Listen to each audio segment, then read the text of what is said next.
Hello, I am Gregory, the poor typist, and welcome to another episode of Typewriter Club Live. So today our typing prompt is share a paranormal experience you've had. We are looking forward to Halloween, of course, next week. At least I think most of us are.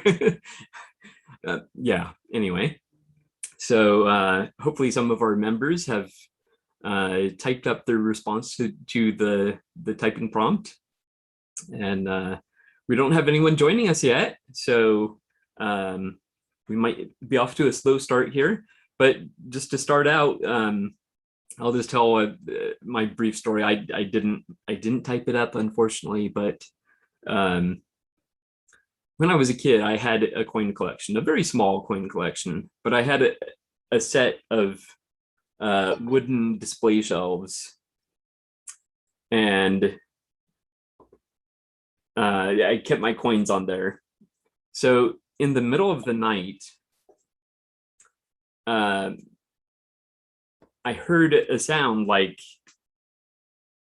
someone was picking up the coins, spinning them, and letting them fall. And let me tell you, that freaked me out. Yes. So I bolted for the bathroom, locked myself in there, probably called for my mom. So that was my paranormal experience. I don't know, would that qualify as a poltergeist? I'm not too sure. Noisy ghost, as the translation goes. Yeah, but we have a couple people joining us. Peter and Kimberly are getting logged in, so hopefully they'll be joining us soon. But yeah, that's my little ghost story there. Hi, Kim, how are you? Good. Excellent. How are you? Very good, very good. Did you hear my ghost story? No, what was it? Oh Just no. summarize. I know you're recording. Just like, do you believe in ghosts? Do you? Like, Well, I don't believe in ghosts the traditional way. I believe it's possible that people can leave behind energy, but I don't think it's an actual ghost. Um, like you're not scared. You're not haunted and nightmares. no. Well, except when I was a kid. So I Yeah. had this coin collection, and I kept it on these wooden shelves. And in the middle of the night, it sounded like someone who was picking up the coins and spinning them and Oh, letting them fall down. So I got freaked out and locked myself in the bathroom. So yeah. That would be freaky though. That would be scary. yes. Yeah. So is there anything new for you this week? I have, and the reason why I'm like a couple minutes logging in because I'm excited about Type Club. Like I'm ready, like Oh. earlier than you are, even logged in. So the reason I'm a minute late is because I set up typewriters to show you on camera. Ooh, excellent. Yeah, Very good. Very yeah, good. Well, we will do that in a little bit. yeah, Um, yeah. Peter, how are you? Am I on? You're on. Yeah. Okay, there we go. I'm doing all right this morning. That's good. That's good. Got my HH set up here. Very good. Yeah, it looks nice. Got a new typewriter on its way to me. I Ah. managed to snag a Royal 5. Wow. Ooh, So, wow. although it is getting to the point, I think, where I'm going to have to thin out some of the typewriters that I don't use very often. You just have to use them all often. No, it's a rotation Well, system. it's a space problem is what it is. Yeah, no, I hear you. So I'm probably going to sell a couple of my other machines here pretty soon. This one I've been really enjoying though.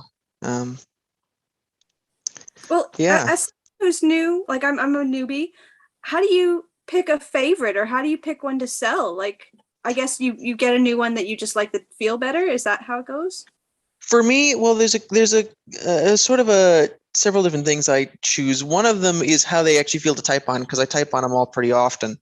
Right. Another one is that when you have as many as I do, there are some that just simply you find that even if you like them a lot, you find yourself just not grabbing them. Hold on, let me a second. Let me pick the phone off the stand and go over to where the collection is hiding. Oh. Oh. Wow. For example, this 65, I think it's 65 or 66, Royal Aristocrat, and this 60s Brother Ultra Portable are both great machines, and I like them both, but I just never use them. So if you So- never use them, that means you like something else better, right? Like, why are you never using them? Right, and I that is, I guess, kind of true. Yeah, mostly because when it comes to machines like those, I do have ones that I like more. So like Yeah. those two are probably going to get sold I mean, I pretty think soon that here. we all have an appreciation of any typewriter, even if it's janky, even if it's like, not rescuable. Like we all appreciate any typewriter, but Right. obviously we want to be able to, some of us don't have like a collection just to look at. We want to use them. So for sure, if I had one that I broke beyond repair, I mean, I couldn't keep it. I have to be able to use my machines. Right. Like for example, one that I'm definitely going to sell is my noiseless full size. I just cannot get into typing on these things. Uh, They They just are hard. require They're harder they to use. require way too much finger pressure. I've basically got to punch the keys on this thing to get consistent letters. do you type with touch typing or chicken? No, text? I don't. I don't. I use the dinosaur, Okay. like 2 fingers each Two hand. fingers. I like Excellent. that Yeah. description. That's Yeah. a new one for me. Dinosaur. I know about hunting and pecking, and I know touch, Right. and now I know dinosaur. I might sell this one too, just because I got this one and I like this one more. Oh, okay. Oh yeah. Oh, yeah, that's a nice color. Yeah, Yeah. that yellow. I thought it was yellowed when I first saw it, but nope, that's the real color. Yeah, nice. Very nice. Excellent. Anyway, Yeah, I can't stick around too much today, Okay. but figured Yeah, I I'd at least wonder be about here that while I about could. people. How do you cull the herd? Because obviously you like them all, or you wouldn't have bought them. Right.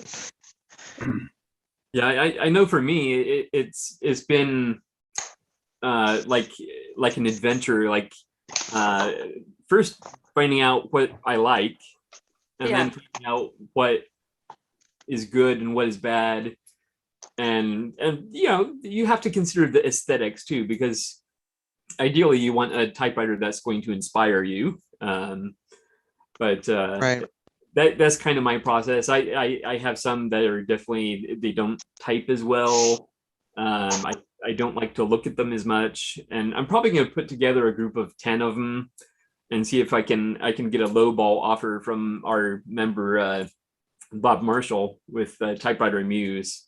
See if he can just give me a real lowball offer on them, and just get 10 typewriters out, just quick and painless, Yeah. Right. And I will say, there's only one time have I ever actually even regretted buying any of these machines, and that was when I bought my Mignon #2. Huh. Because I didn't spend too much money on it, but I've worked on it a bit. I've got it close to working properly now, but all these others just are so much better for the amount of typing I do than that thing is. It's really more of a novelty piece in my collection Yeah. rather than anything I actually use. Yeah. But like that blue Royal that was hiding under there, that was one of the first ones I ever bought. So I was still kind of figuring out what I liked at that time. Exactly. And that typewriter does actually have some really nice features about it. And it's quite a good looking machine. I didn't pull it out because it was hiding in the back there, but it does not feel right to my touch. Yeah. I know. The one typewriter I regretted getting was the Royal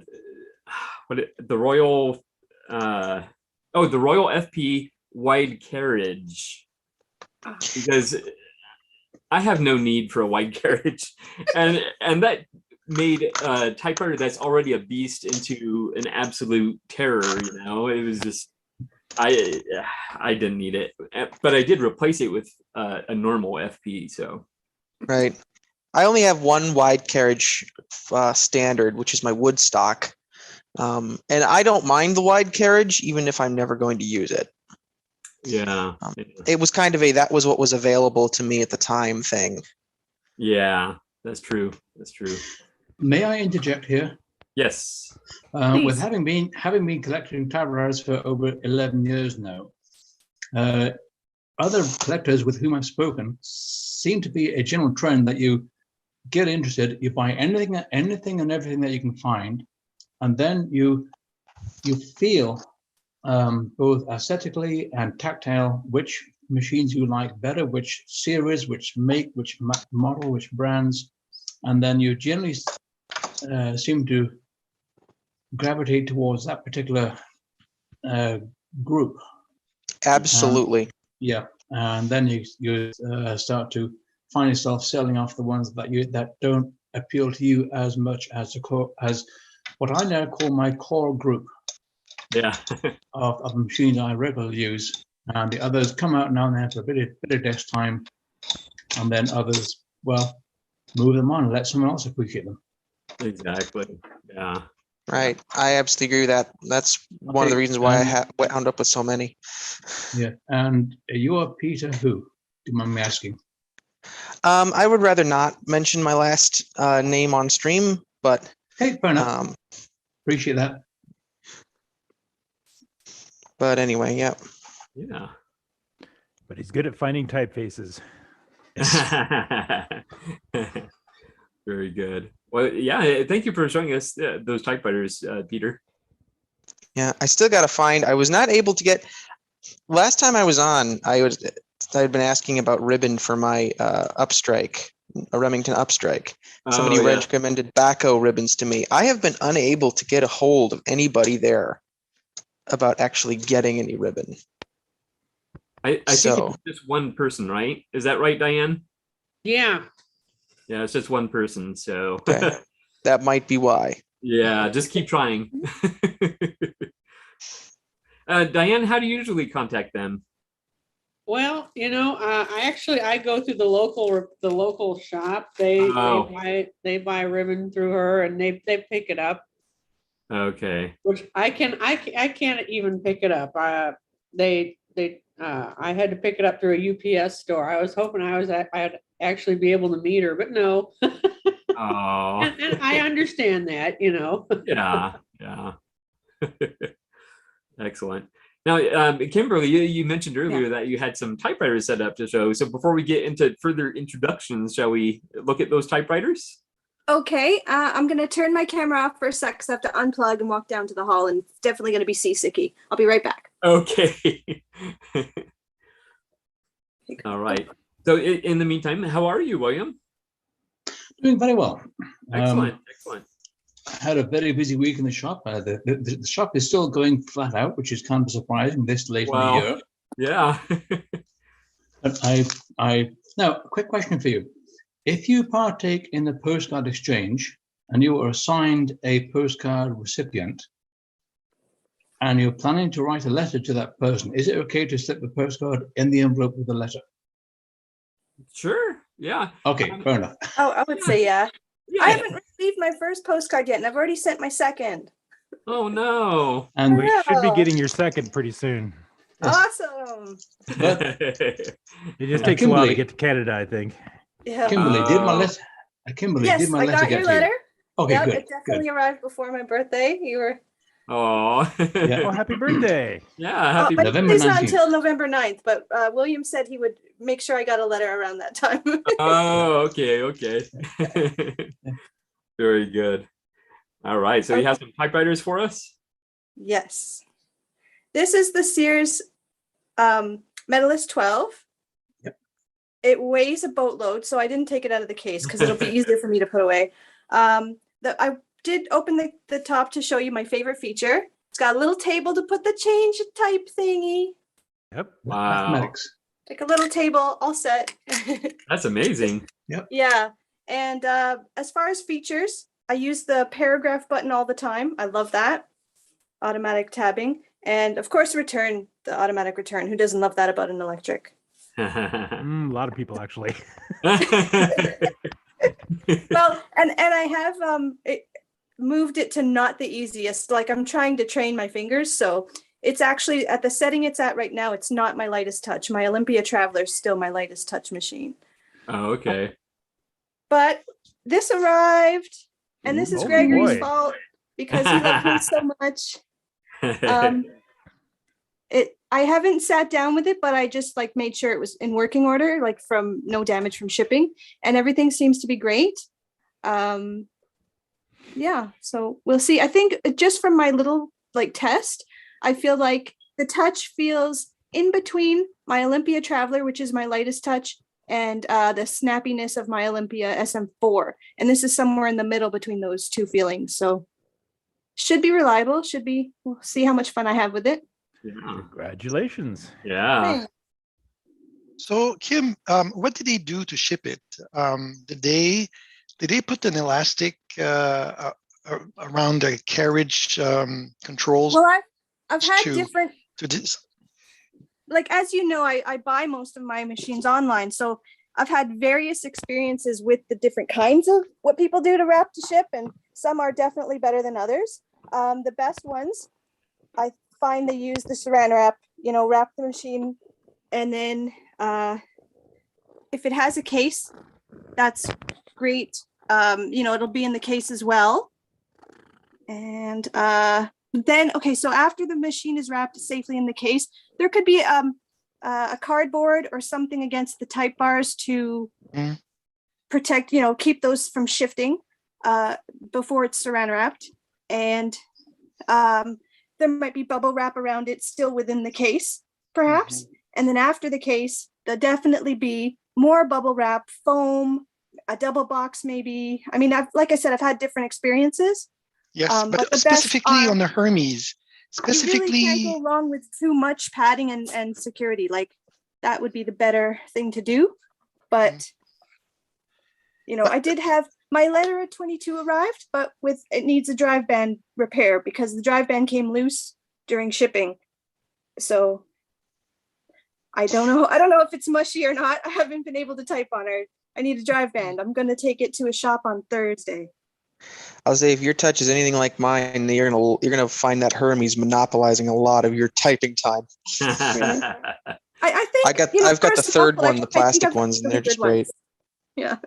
Yeah. I think for a baby collection, I've made good choices. I think I've got some very usable machines. yeah. Kim, if I might insist on the Hermes specifically, because I have my eyes on one, but it has to be shipped, and it has the French diacritics. So for the carriage itself, how did they release the carriage? From the rack and pinion. How did they do that? Did they put elastic somehow, or There's a carriage lock. specifically? This machine does have a carriage lock. So there's that. The arm thing, it doesn't, as far as I can tell, it doesn't lock or move specifically for transport, but it was bubble wrapped individually, the arm. Separately? And, in amongst the whole thing that was wrapped with saran wrap and bubble wrap and whatever. So like I said, I had no problems. I have number 10 on the way. My Gossin tip is coming with a mint leather satchel, not even an ink stain on it. Nice. I haven't received that yet, but of the 9 that I have, and all have been shipped to me from various lengths away, the drive band is the one of the issues. The letter 22 had but it's fine. It's pristine. It just needs a drive band. And I have had one machine that does need, it had something in during shipping and needs repair, Voss Deluxe, that it was sent to me in good order, but some jostling during shipping, the type keys I think need to be straightened. I don't know. I'm not sure. That's why I have a repair shop appointment on Thursday. But I think both are easily repairable. I don't think they're like, it's a throwaway now or whatever. So that's not bad. Out of 10 machines, well, okay, 9, because I haven't received the 10th, but I'm hoping the 10th will be perfect when it gets here. Like, pretty good, no real damage. Nothing, no horror stories where I would say, oh, I'm never buying online again. Like, I'll buy online again. I don't mind. Excellent. All right. And Brandy, how are you? Doing all right. How are you? Good, good. Yeah. Anything new in your world? It's been a little while since we've seen you. Only 2 pens. I never know how to pronounce it. Lamy. I think usually they say Lamy. Yeah, Lamy would be the one for that. I've got a few of those. Yeah. And then a Conklin. Whoops. Pretty. The I got that Durograph. exact same one. Lovely. Very cool. Speaking of pens, Oh, let me add you here. Oh. this is the special edition green one they came out with, and I don't know if you can see it, but I stuck the gold nib on it. Ah, okay. Just They thought sold out fast, the green ones. Yeah, I managed to grab mine from Goulet before they Yeah. ran out. Nice. Yes, the pens are another popular topic here. So They were one of the things that led me to typewriters. wow, that's great. Them and these mechanical watches. Ah, okay. Mhm. All right. Anything else going on, Brandy?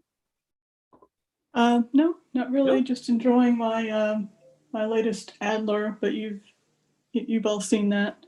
Okay, okay. Excellent. Well, welcome back. All right. And Diane, how are you? Oh, I'm fine. That's good. Anything new in your world?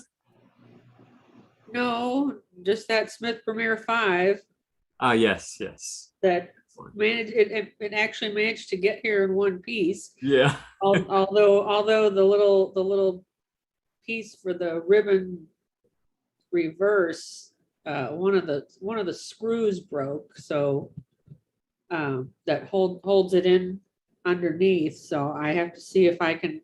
Well, getting it off is not the problem. Seeing if I can get that screw that's screwed in there out, that might be a problem. Yeah. I might have a screw that will fit it. I don't know. I will have to try it. You might have a loose screw. No, I might have a spare screw from a pile of parts that might fit that screw thread, because Yeah. these 120-year-old machines, they use these weird threads, Yeah. Yeah. And what William said earlier was quite appropriate. It's like, yeah, we buy a lot of stuff and then we find out, what we really like. And I seem to have stumbled on this Smith Premier double keyboard stuff that I'm fascinated by. Now, how long in collecting typewriters did it take you from going maybe from more modern to those really old ones? Or did you start with those? Well, no, I started with a White Royal QDL because we couldn't find my mom's.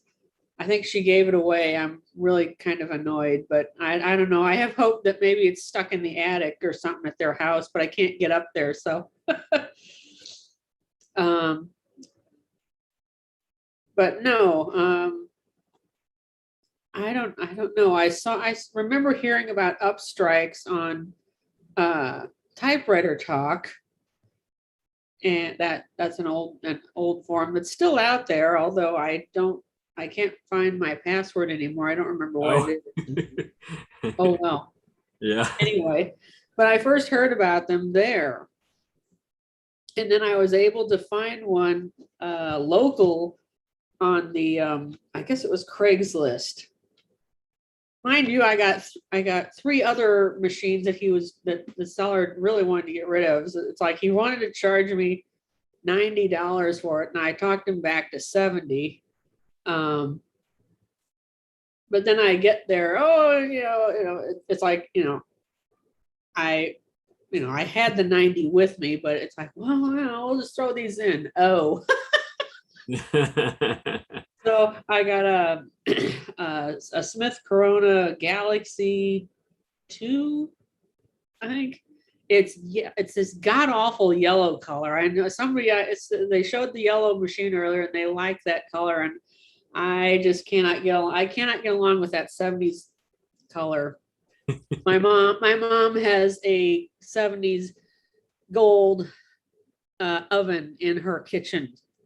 Harvest gold. That's about Harvest gold, yeah. that's about the only thing that color I can tolerate, because I have to go over there and see it every day, every time I go over there. Yes, it's from 1972, and it still works. I grew up with a green one. We had, I don't even know what it was called. Is it olive green? Avocado. Avocado green and it avocado and were goldenrod. green. Yeah. Yeah, I know that my mom's kitchen has it was remodeled in the 80s, but it has a 50s floor, and there's probably something in that kitchen from the 60s still. I don't know. The 70s is the stove, and the 80s are the cabinets, and she finally hit the 2000s with the microwave and the coffee maker, and she had to buy a new refrigerator a couple of years ago because her one from 1970, her gold one from 72 conked out. So she had to buy a new refrigerator a few years ago. But that's kind of how I got started with the whole Smith Premier thing. And I don't know, I just found that once I got one, it was how do I get this thing working? And so then the second one was originally intended to be a parts machine, but that's the one that I do my speed typing on now. Wow. Because all it needed was a couple of key tops, I think, because it needed a lot of cleaning. A lot of cleaning. Yeah, the first one actually needed. It actually had a crack underneath where you go to do your carriage return, because the lever pushes down. Well, it was actually cracked there, and the guy at the local repair shop, he used some of that JB weld there, and it took 2 tries, but it actually is holding. So that's on the first machine. But the first machine is the one that it's like the space bar rod got disconnected accidentally whenever I moved it over here last year, and I have not been able to figure out how to get the appropriate tension on those springs. These are these weird springs that they curl around like this and they go out the other direction, and I don't know how to wind them tight enough to get them back to where they should be before it got dislodged. Yeah. I'm not sure what kind of spring that's called.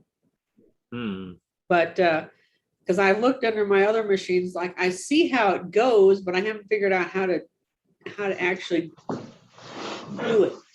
Yeah. So that one's on the shelf for right now.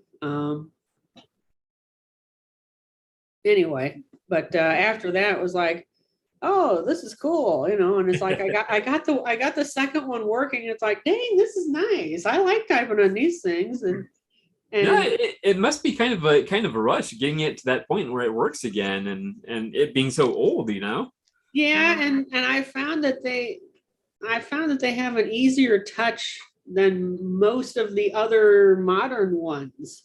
Interesting. Yeah. And I don't know if it's because of the way, you push the bar down and then the bar underneath rotates. But I don't know if it's just the difference in the mechanism itself or what, but Yeah.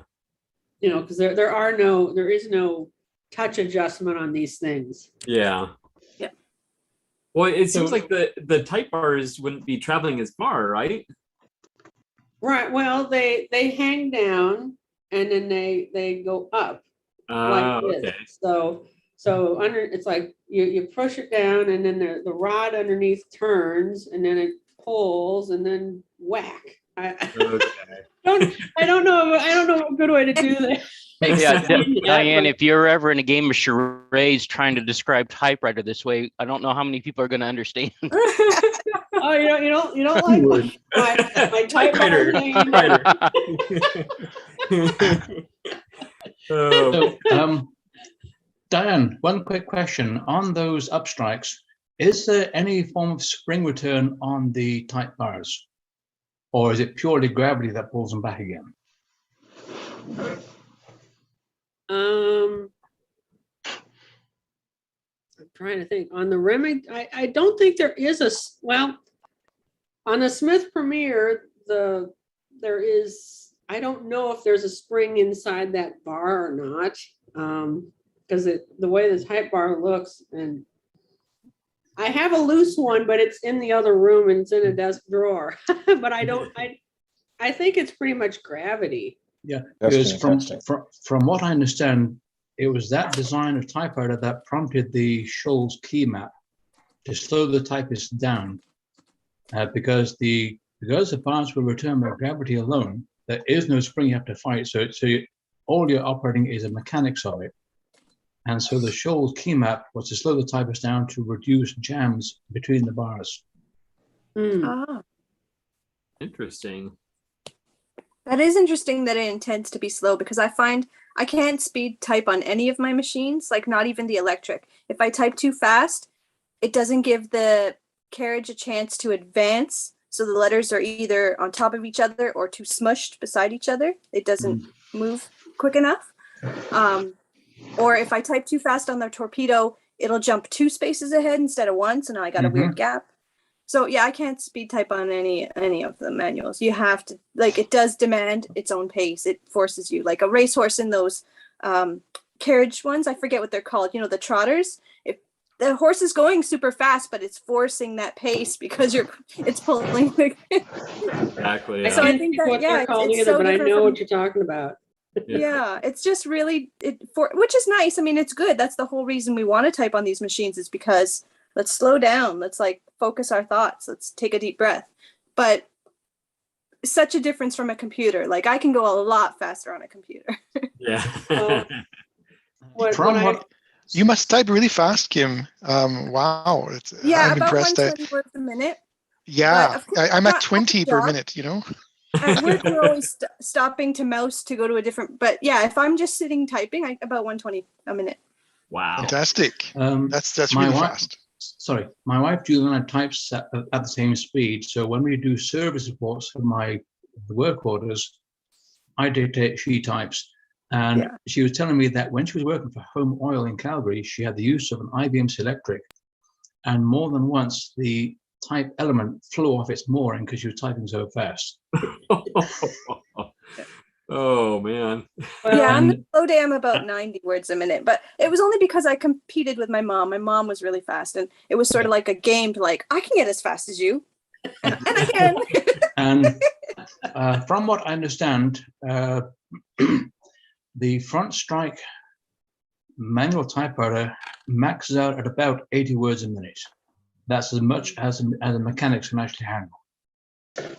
Whereas if you go with a daisy wheel or a print wheel typewriter, an electronic one, it will only type so fast. You can type a line and a half ahead of what the actual type is typing. Yeah. It's purely fly-by-wire. Well, but William, how is it calculated though? Because the champions of the old days on standards, like Underwood or Royals, achieved 140 a minute, and these were mechanical manuals. Wow. Okay. Now, I was from gonna what say, I had no idea where that 80 came from. now, from what I understand, the, for want of a better word, the typing pool typewriters like the Super Speed and the Honky Great Big ones were built for speed of use, whereas your average home portable was not built with that much speed into the actual mechanism. It was more for the homeowner to be able to type letters to friends and family. Yeah, I have to say I don't have any desktops. I don't have the kind of desk where I can put a desktop. All of my machines have to be portable just for, otherwise I can't use them in my apartment. I've also heard that some of the speed competitors had their machines tuned specifically for speed. They had the escapements tuned. So not only were they, full desktop machines, but they were tuned full desktop machines. Yeah, I don't doubt it. When you're in a competition and the company subsidizing your presence, and it means that you might sell more machines if Royal wins versus Underwood. There's a lot that can be done to make the typewriter really fast. But I am impressed because this is like 140 words a minute over an hour, a full hour of typing.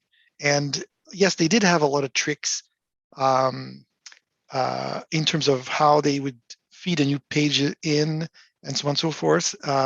It's a little bit maddening to see that, but I aspire to one day type at 50 words a minute, and I would be quite happy with that. Myself. This is just for me though, but that's my objective. Yeah, you have to understand when I say speed typing with the Smith Premier, and the fastest I ever got in the competition at Herman's was 14.7. However, Richard Polt, bless his heart, he was the first year that I went to Herman's. He was in they had an antique competition and a modern competition. He was in the antique, and he was using a Yoast number 4, I think, which has a weird keyboard. It's a weird double keyboard as well. He had 28 words per minute, and he was just flying on that thing. Wow. I don't know how he did it, but I don't know. In doing those little competition, I've found, and they're only 30 minutes. I found I had to do a rhythm on that, on just doing that, just so that I didn't get a type bar jam, because that's kind of a pain. I got to lift the platen and, poke the letter down. Heaven forbid it gets stuck in the ribbon, although I have new modern ribbons on there, so that's less likely. But that's what we need to have. Yep. So talking about typing speed, has anybody else had experience using the Dvorak keyboard? Nope. Oh, I've never even seen one that showed it. Never seen one, at least not on a typewriter anyway. Okay, for me, on a computer. Yes. On a computer, my brother had one many years ago. So I'm talking about maybe 25 years ago. He had one, and he had learned to touch type on a QWERTY French Canadian, and then he tried a Dvorak, and now he told me recently that there's a Dvorak. There's a program to do a Dvorak French Canadian, but he hasn't installed it yet. So that's all that I know. Because my first experience with a Dvorak keyboard was in about 2000, actually about 1999. I could not get jiggy with the QWERTY key map. My first wife, Joanne, did some research and found that the Dvorak key map was actually programmed into Windows 98 keyboard languages. So I bought a cheap keyboard, dismantled it, reconfigured it, and my typing speed within 2 weeks went from 10 words a minute to 45 words a minute. Wow. On the computer. Yeah. But once I got interested in typewriters, I found I was getting confused between the Dvorak key map on my computer and the Schultz key map on the typewriters. Yeah. That would be a problem. So I saw that the Selectrics, you could order an IBM Selectric, I don't know which variation, with a Dvorak keyboard. So maybe it's easier there to do it. I don't know why, or maybe IBM really wanted to cater to all demands. And has anybody ever seen an IBM Selectric with a Dvorak keyboard? No. I might have, but I kind of passed over it because it was in bad shape. Who's that? I'm sorry, Bill? Who is talking? That was Peter. It was Peter. Yeah. Oh, okay. Hmm? Peter the typewriter. Yes. Yeah. Oh, with the royal in front of me. Yeah. Yes. Yeah. All right. And talking about different keyboards, I think I might have shown this to you a short while ago. That key map right there. Oh. Oh wow! No, I don't remember. I don't remember seeing that one. That's a key map. Yeah. It may look confusing, but it is actually quite intuitive.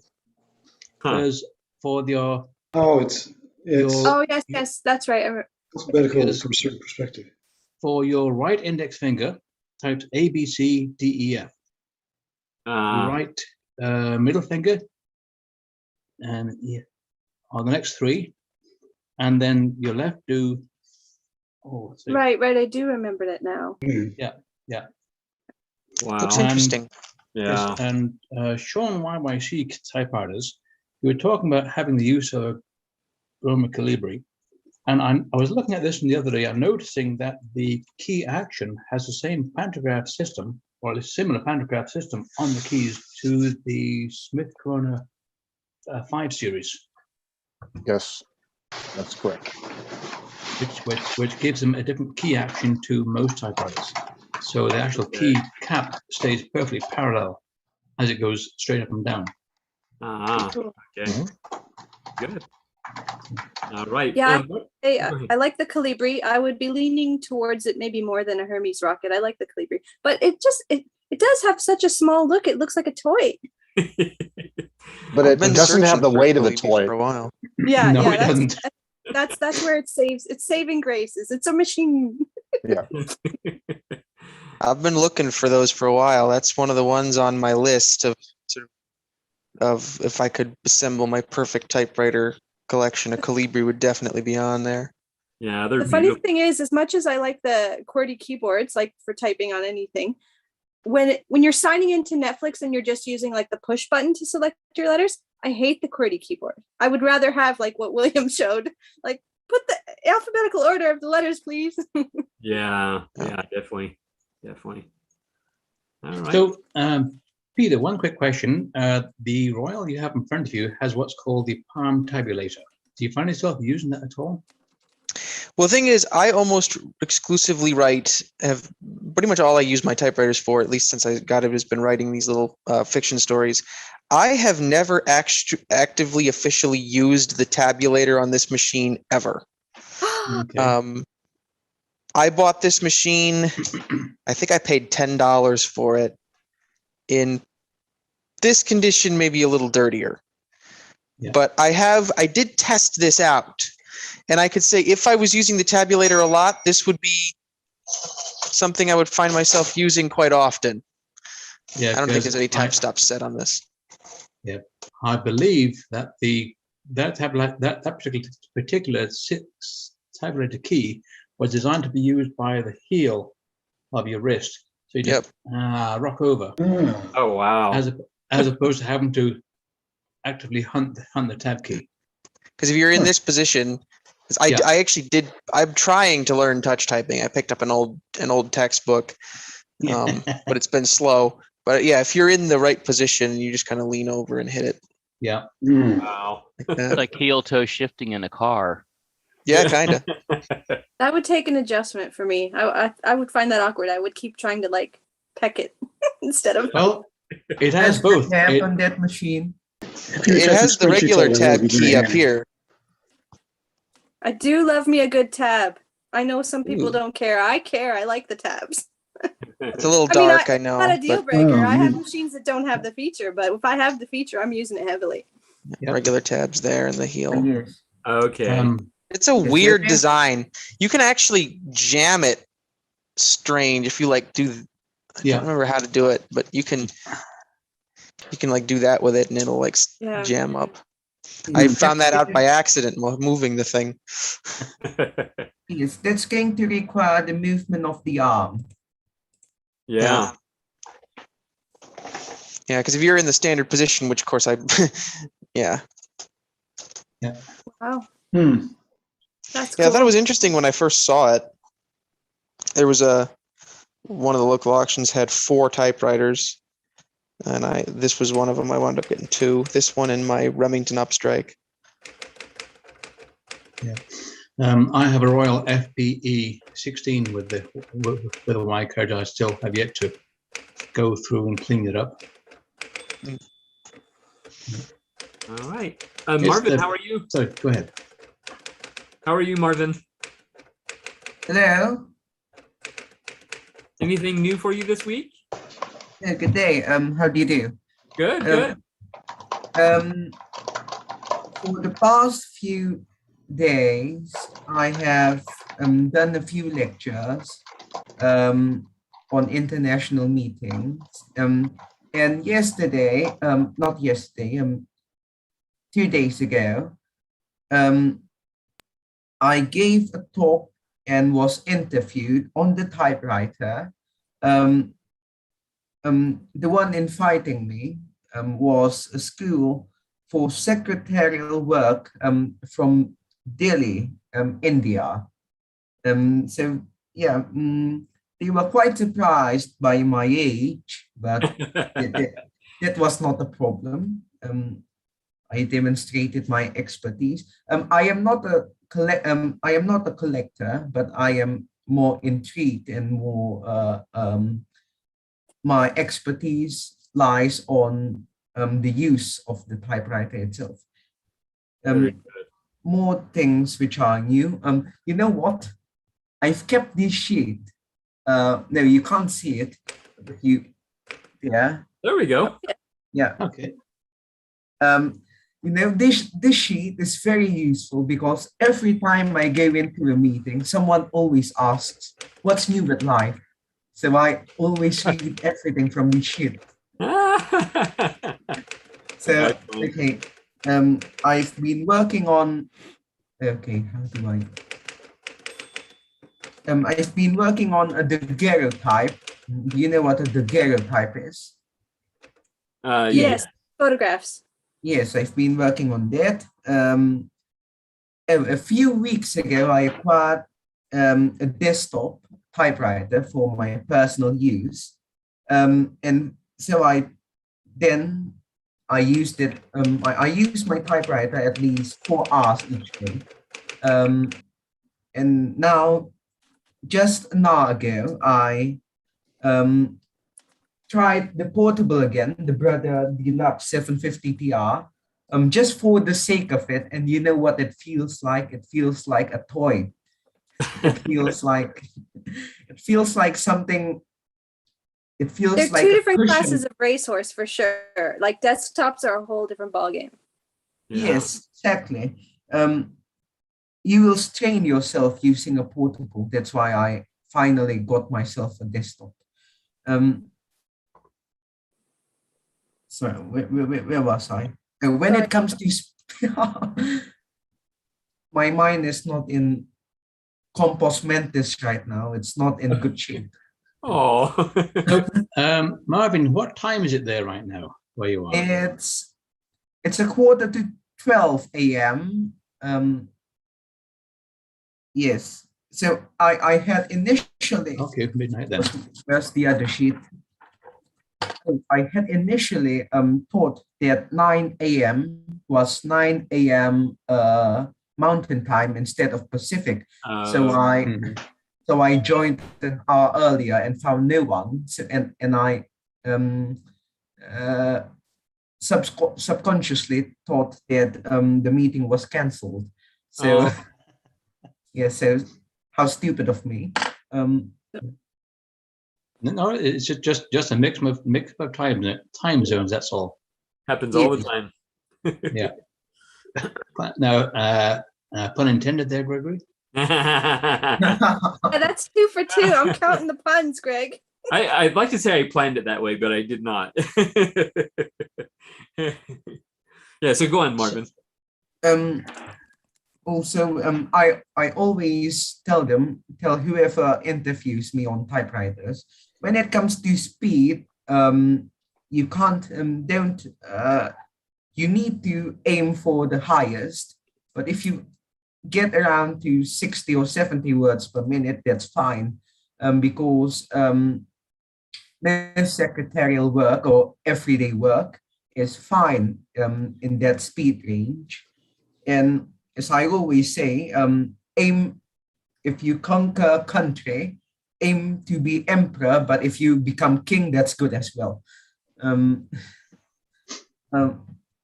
So yes, I told them how to type 7 postcards a minute. I taught them how to be accurate on the typewriter. The thing about speed when it comes to typewriters, why is speed important? Many people, especially the hippies, they say, we want to use the typewriter in 2021 because of its uniqueness, not because we want speed. That's what they say. Now, it's more important than speed, for sure. Yes, but now let's say you type at 20 words per minute. Your thought, your brain will be way faster than what you type. At some point, you will forget what you want to type. So that's an important factor where speed comes in, and accuracy. The young man. Yeah. If I forget it, it must not be important. That's my motto. I think it depends on the kind of writing you're doing. If you're doing rough draft composing of something, usually the typewriter is faster than your mind. On the other hand, if you're just transcribing something, then you need to be a fast typist. Yeah. Yes. Actually, Joe made a comment about that in one of his videos recently, where if he was really paying attention to something, you went from using your full hands to just using your fingers. And I fall back onto that all the time when you really need to focus, because we all want the idea of typing is perfect and we'll get it done. But in reality, when you're trying to do something thoughtful, I know Tom Hanks has the whole crossing out things, but I don't like how that looks. So I'll go down and do it, manually, take a little bit longer just to make sure it looks perfect. Right. I actually like how that looks, the crossed out stuff, because it reminds me of like old manuscripts, like Shakespeare and Jane Austen. I want to see what the writer was thinking and the corrections they made and the edits. And I think that's so cool that Tom Hanks does that in letters. I'm like, yeah, I'm going to do that too. I'm going to on purpose cross it out in pen if it was a mistake. Or I like that look. It's a artistic, abstract look. I like it. Yeah, I think one of the typewriter bloggers, Vinny McFeets, who is one of the editors of Cold Hard Type, he has a blog where he types, and it's usually a machine that's a elite size font, and he has a way of crossing out words and letters that makes it very readable without actually having to go through and use correction tape or whatever. Myself, it's hard for me to do that because I've been blogging for so long that I want, yes, there you go, Peter. I've been blogging for so long that I kind of want my blog to look, with no errors. And it's just something that I need to work on myself. I need to be a little bit more, free to throw up stuff that's to the public that's, unpolished, if you will. My mom told me that the red, like on a dual color ribbon, the red was meant to be the X's or the slashes to cross out your errors. I'm like, why do I want to draw more attention? Yes. That's very Again, true. everything depends on context, of course. If Yeah. it's for art, or if it's for to express your eccentricity, of course it's it's acceptable. But let's say you type out a letter to Her Majesty, then she would probably think you did not put your heart into writing a letter. So it all depends on context, of course. That's very true. Very true. Yeah. Do we all have to send a card to the Queen on her 100th birthday? All in reverse. That'll be a new Type Pals project. So speaking of cards, Marvin, have you received any postcards yet? Sorry? Marvin, have you received any postcards yet? No, not yet, unfortunately. Okay. One thing you need to understand is that the postal service in Indonesia is so bloody ridiculous that you can't rely on it. That's what I kind of, yeah, that doesn't surprise me. Yes. Because Indonesia is so spread out of lots of so many different islands. I wouldn't make that much of a fuss, because in essence it's just a bit far away and it's a bit like the United Kingdom, but it's more of the how would I say this in a non-threatening manner, the pusillanimity of the postal service in delivering what they need to deliver. They won't take risks, and yes, it's either they get lost or they take 3 years to arrive. Yeah. So you should get it in 3 years then. Yep. So you're saying it's like DHL? Oh. DHL, the good people. No, I've actually had decent experience with DHL when buying from foreign, but when buying and selling within America, it is the slowest thing I've ever used. Yeah. The carrier I have the biggest issues with is UPS. They charge the shipper, then they charge the receiver the same amount. Yeah, that's crazy. Wow. They double dip. Yeah. And their notification system's weird. If you sign up for email notifications, they tell you like, okay, if I ordered ribbons from Ribbons Unlimited, and so I signed up for the email notifications just to sort of track where in the world are my ribbons. And they said that it was completely delivered in New Jersey. And I'm like, I'm in Canada. It's got a ways to come still. So I contacted Lane from Ribbons Unlimited and said, I think there's a problem. It said delivered, but it didn't deliver to me. And he's like, no, it's not. It's still coming. It's just delivered to where they pass it off to Canada Post. Like, well, that's not what the notification said. The notification said completely delivered. Like, yeah. No. There are two major problems. Go ahead.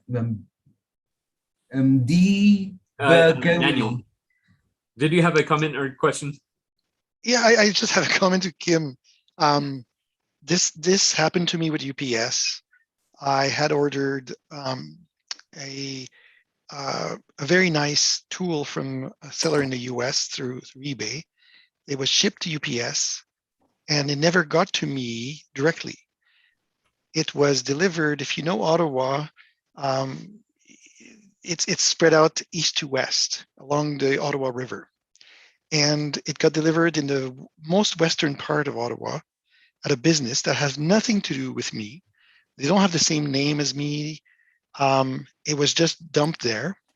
And if it weren't for the graciousness of the business owner over there to track me and call me on the phone and say, I've got a package here for you from UPS, I would have never gotten it. And yet, that's super nice that he did that. And it's super nice of him to do that. But I phoned UPS, and their system, their computer system, just had it as it was delivered to me.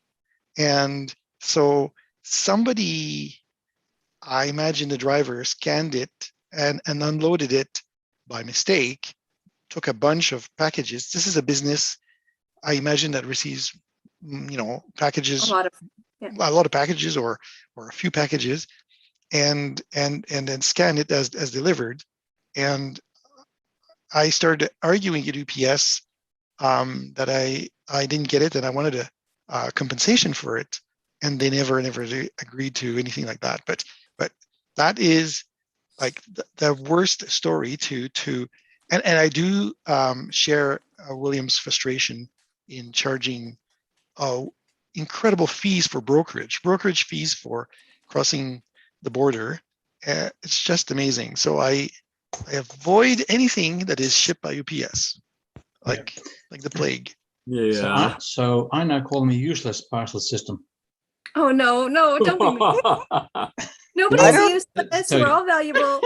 There are I've some never- borders. There are some borders in the world where you have to bribe officials to get things done, and in this border, it's called a brokerage fee. Yeah. I've never had issues with UPS. Yeah. The postal service I've had the worst time with was I don't remember exactly which one it was, but I ordered a Russian watch from a dealer in Germany. And for some bizarre reason, they would not ship it to me. They would only ship it to my post office, and I had to collect it, go and manually collect it. Mm-hmm. I live in the middle of nowhere. So that was yet nobody else has ever had an issue shipping to me, except I think it was Dutch Post. But it could also just be like the worker that day. Like it may not be a company policy that, DHL or whatever sucks. It may be that particular delivery guy didn't want to do the full task and is allowed, or, it's not illegal for him to cut corners. I mean, I've had, even within Canada Post or within reliable deliveries like FedEx or whatever, there are sometimes they don't do a great job, and it's not the company's fault. It's like, this guy's having a bad day and he didn't want to bring it to my apartment unit, so he's making me go to the post office. Well, whatever. If it's happened 7 times, well, that wouldn't be the case. Yeah. I'm with Kim here because Deutsche Post is the national post service in Germany. If they ship, they will ship it to the national post service of the country of destination. And so whatever you had to deal with, Peter, is USPS's, or the delivery guy in USPS. So it's not necessarily what maybe the seller wanted was that it be signed for.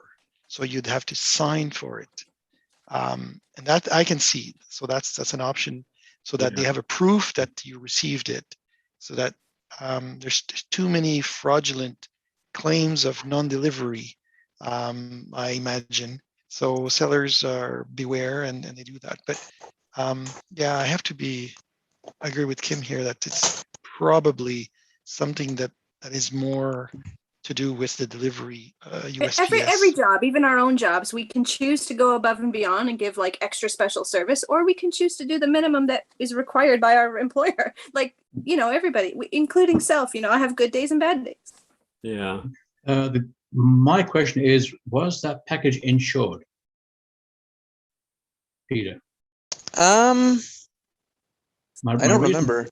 This was like a year and a half ago. So yeah. My reason being is that quite often, if a package is insured, the post office will have you actually physically collect it at the post office to say, yes, it arrived and it was handed off to the recipient, as opposed to, well, I put it in the post box, I don't know what happened after that. Okay. Yes. That's my theory. So, so yes, Marvin, there is a postcard on its way to you and should get to you eventually. Yeah. Maybe 3 years from now. It's been on its way now for 3 weeks. Oh boy. Yes, I've sent a postcard to ooh, okay, my pinhole camera just went. I've sent a postcard to who was my partner. It was. Give me a sec. I You want to leave a forgotten. surprise? Is it supposed to be a surprise, Gregory? No. You can say if it was me. I want to know. I'm waiting on the first postcard. Yeah, it's up to each participant if they want to reveal, oh, I sent you a postcard, that's fine. Yeah. Give me a sec. On other news, the two most the problem with Indonesian postal service lies in two parts. The first is the postal service itself. The second lies with customs. Customs is as corrupt as you can get. You order a £3 item from the UK, and the tax is, let's say, £8. So it's as stupid as it's hard. It's if you want to order things, prepare to bribe people. No. Yeah. Oh boy. All right. So Marvin, were you still looking for the name? Yes. You give me a sec. Okay. Postcard. Let's use that keyword. I think it's William, isn't it? Could be. Yeah. So go ahead, talk. Okay. Well, I was gonna ask how Ted is doing. He's always my turn. Hello. How are you? I am doing pretty good. Excellent. I've got I'm actually writing you a letter. Oh. But you're not gonna get it because you owe me This a is the letter. Postal Service. No, I hold him hostage so that he doesn't get it until he gives me a letter. Let's see. Because I sent you something this week. Oh, you did? Oh, it hasn't come yet. So I'm shocked because I think I sent it on Monday. Oh my! I'll have to check the front porch, see if it's been left there. Yeah. But ooh, I'm excited now. I don't have to hold your stuff hostage anymore. Yeah. Oh man. Let's see. I got a bunch of letters that are going out. I have got a hurdy arm because I got my booster shot. Let's see. I can't think of anything else. Too exciting. Yeah. It's all exciting. That's why I end up talking over people. I don't mean to be rude, but I'm so excited. No, you have to talk over people because that's how you get your word in edgewise. Yeah, exactly. But I found it. It's a Mike D. Last name D. It's something, but I'll just abbreviate it to D because we'll all know who we are. Yeah. Yeah, we know him. Yeah. Tenacious D. And I found while I was scrolling through emails, I found William, is your surname does your surname start with L? Mine does, yeah. Yes. I've just read the email which you've sent for my birthday. So thank you very much. Okay, yes. Oh. Sorry for the very late response of 23 days. Oh my goodness. Wow. Yeah. Ooh, look at Natasha working on that Oliver there. Oh yeah. Oh, my number 9, yeah. This is in okay condition. This was one of my. I have a list of machines to get, and this was on the list for a while. I was looking for these for a while. This one is actually in the. When I got it, it's the chrome's not very good, but the type's really good, and so I sent and had the This has a brand new JJ Short Platen in it, so it's really fun to type on. I just got this out for later. I can't stay any longer. I actually have to get going. Okay. So nice to talk to you guys again. Yeah, thank you so much. Likewise. You're always welcome. All right, Yes. thanks. Take care, Peter. Yep, see Take you care, later. Peter. Bye. Bye. So Ted, are there any new projects in the works, or you're continuing some of the same? Continuing some of the same. I'm writing an outline for another book, but that will probably be either co-written or written by someone else. Oh, I'm interesting. Basically helping someone else with an outline. So Okay, but typewriter related? Oh yeah. Okay. What else do I know about? I know. No, you know a lot, Ted. Yeah. So yeah, that's it. I don't have Okay. anything super exciting going on. Okay, excellent. Well, it's always good to see you, sir. It's good to see you too. Okay.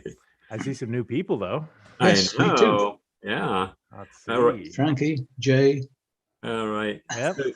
Everybody keeps it on my screen though. It's frustrating. I want to look at everybody in the eye and I have to scroll. Oh. Go to the view and click on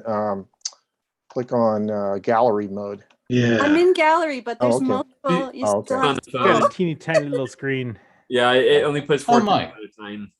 There you go. Yes. Brian, how are you? I'm good. I'm kind of in Ted's situation. I have nothing interesting going on, but I'm here to learn and be a part of the community. And show off your lovely watch. I saw Oh yeah, that. I did. Yeah. I did change watches here a minute ago. Oh, let me zoom in on it real quick. Hold on. There we go. Nice. Beautiful. What's Yeah. That's my Vostok Russian watch. I don't know who was talking about that. Yeah, Peter? yeah. No, they're Peter, great. yes. Yep. They're great. I've had a couple of them. I don't wear this one very much because I'm concerned that all the loom is radium that's gone hasn't worked anymore. I don't want to get cancer from my watch. Oh. I'm probably fine, but there's a lot of places I can see it's definitely used to light up. It doesn't anymore. Yeah. That Okay. means the phosphorus burned out, but the radium is still good for another 300 years. So I'm sure I was one of the children that played with lead paint toys. I mean, it's too late to help me. We're good. Whatever's Clocks happening and- is already happening. nice.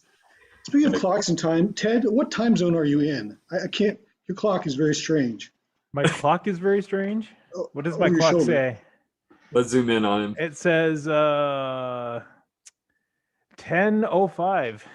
Oh, Or actually it says That's like California time. So Brian, keep in mind that Ted's in Arizona, and Arizona doesn't do daylight savings. They're in the he's in mountain, Arizona too. they're in the mountain time zone, but they don't do daylight savings. So yes. in the daylight savings months, they're in Pacific time. Pacific time. Okay. Yeah. I think It just actually all says my, it's- my clocks are wrong here. It's Maui over Kona is what it says because it's a tiki clock. Oh, gotcha. And Hawaiian time is always 6 minutes behind everybody else. Yes. Ah, I did not know that. Yeah. No, I That's why should be it's in the same time 05, zone not as you. 12. So Oh yeah, I don't know. what I've does got your clocks on clock the wall say? that I can see. I think I'm like 5 minutes ahead of you. That's not it. Yeah. I thought it was more than that. Oh, okay. Well, Speaking of time, I remember back in the late 70s, the BBC did a April Fool's skit about going to metric time, where each day would be broken up into 10 hours. Each hour would be 100 minutes. Each minute would be 100 seconds. And I don't think that works out. And a second is defined as the time it takes for a gram of water to fall 10 centimeters or something. Very nice. Yes, but is that on a mountain or in a valley? Exactly. Standard temperature and pressure. Different gravity at different Yes. elevations. yes, Different density. 60 degrees Fahrenheit, sea level, 100 kPa atmospheric What? pressure. An African sparrow or a European sparrow?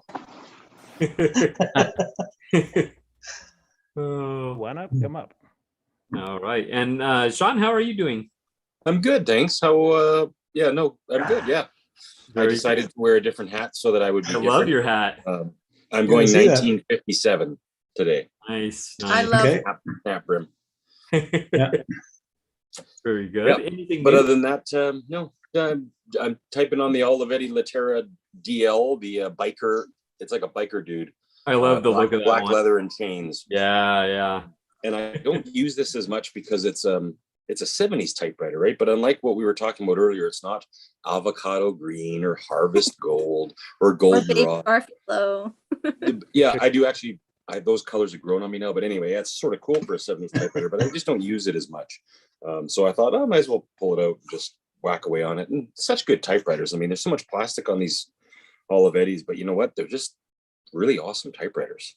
So anyway, yeah, that's it for me. There's something to be said for plastic. It's not like, lower quality necessarily. There's some good plastics out there, and it lighter typewriters. There's definitely something to be said for that. I can barely move that Sears electric. I can barely lift it. Yeah, yeah, no, You there's know- definitely some good, like the and it depends on the age of the plastic too, right? I mean, these Olivettis so far, they haven't degraded, and I think they use good plastic by the 70s. But some of the older Tippa number ones, the Adler Tippas or the Triumph Tippas, they are getting very weak in the body because they're secured with those plastic mounts on the side, and I've seen a lot of broken ones. So depending on the plastic and the age, great typewriters, but Yeah. some of them don't survive a bit of But you can banging do what around. Ted did and move the body. I went online to look at your typewriter that you were talking about, how you put the body of a 32. I love it. Can you do that for me? I love that machine now. It's super easy to do. All you gotta do is pull If the you're shell selling off it, one and keep me in mind. You made the best of both worlds. Like, that is now the perfect machine. You made Nirvana. it is very stable compared Yeah. to a regular letter to 32. But see, now I can't buy either model because I have to have both in one. Like, I don't want a 32 now. I need the 32 and One the of the 32. Franken-typer. The 3235. Yeah, that's what I need now in my life. I love it. Well, Almost sound I like a have rifle the same caliber. one that Sean is typing on right now. And it was a great little machine. And then I pulled it out the other day and started to put paper in it. And it wouldn't go. It would only go like halfway around the platen. And I tried it like 100 times and it won't go. So now I've got to figure out why all of a sudden, when it was just sitting there minding its business, you can't put paper in it. Was it covered up, or do you eat Yes. cheese and crackers over the carriage? Because I do that sometimes, and cheese falls in, and then it gets caught between the. Yeah, Just you kidding. I probably don't have actually eat cheese. You A have beef an dinner. obstruction Yeah. somewhere It could in there, be probably. stuck on something. Yeah. Yeah. Yeah. I'd so pull the roller out and see what's in there. Yeah. Blow it out. If you eat cheese in your typewriter, just send a mouse after it. Excellent, Or Brian. That's a good try idea. to release the paper release and try to force the paper past the rollers and then put the release back off. I did. It wouldn't go. Okay. So Brandy, you're saying that like the knob, you're turning the knob, let's say, and it blocks, right? It stops. Yeah, it just stops. It'll keep turning, but it just stops. Huh. Oh, it keeps turning, But but the paper yeah, doesn't go in. Right. Like Right. The There's a rollers are on a blockage. flat spot, maybe underneath. No, I think it's luggage too.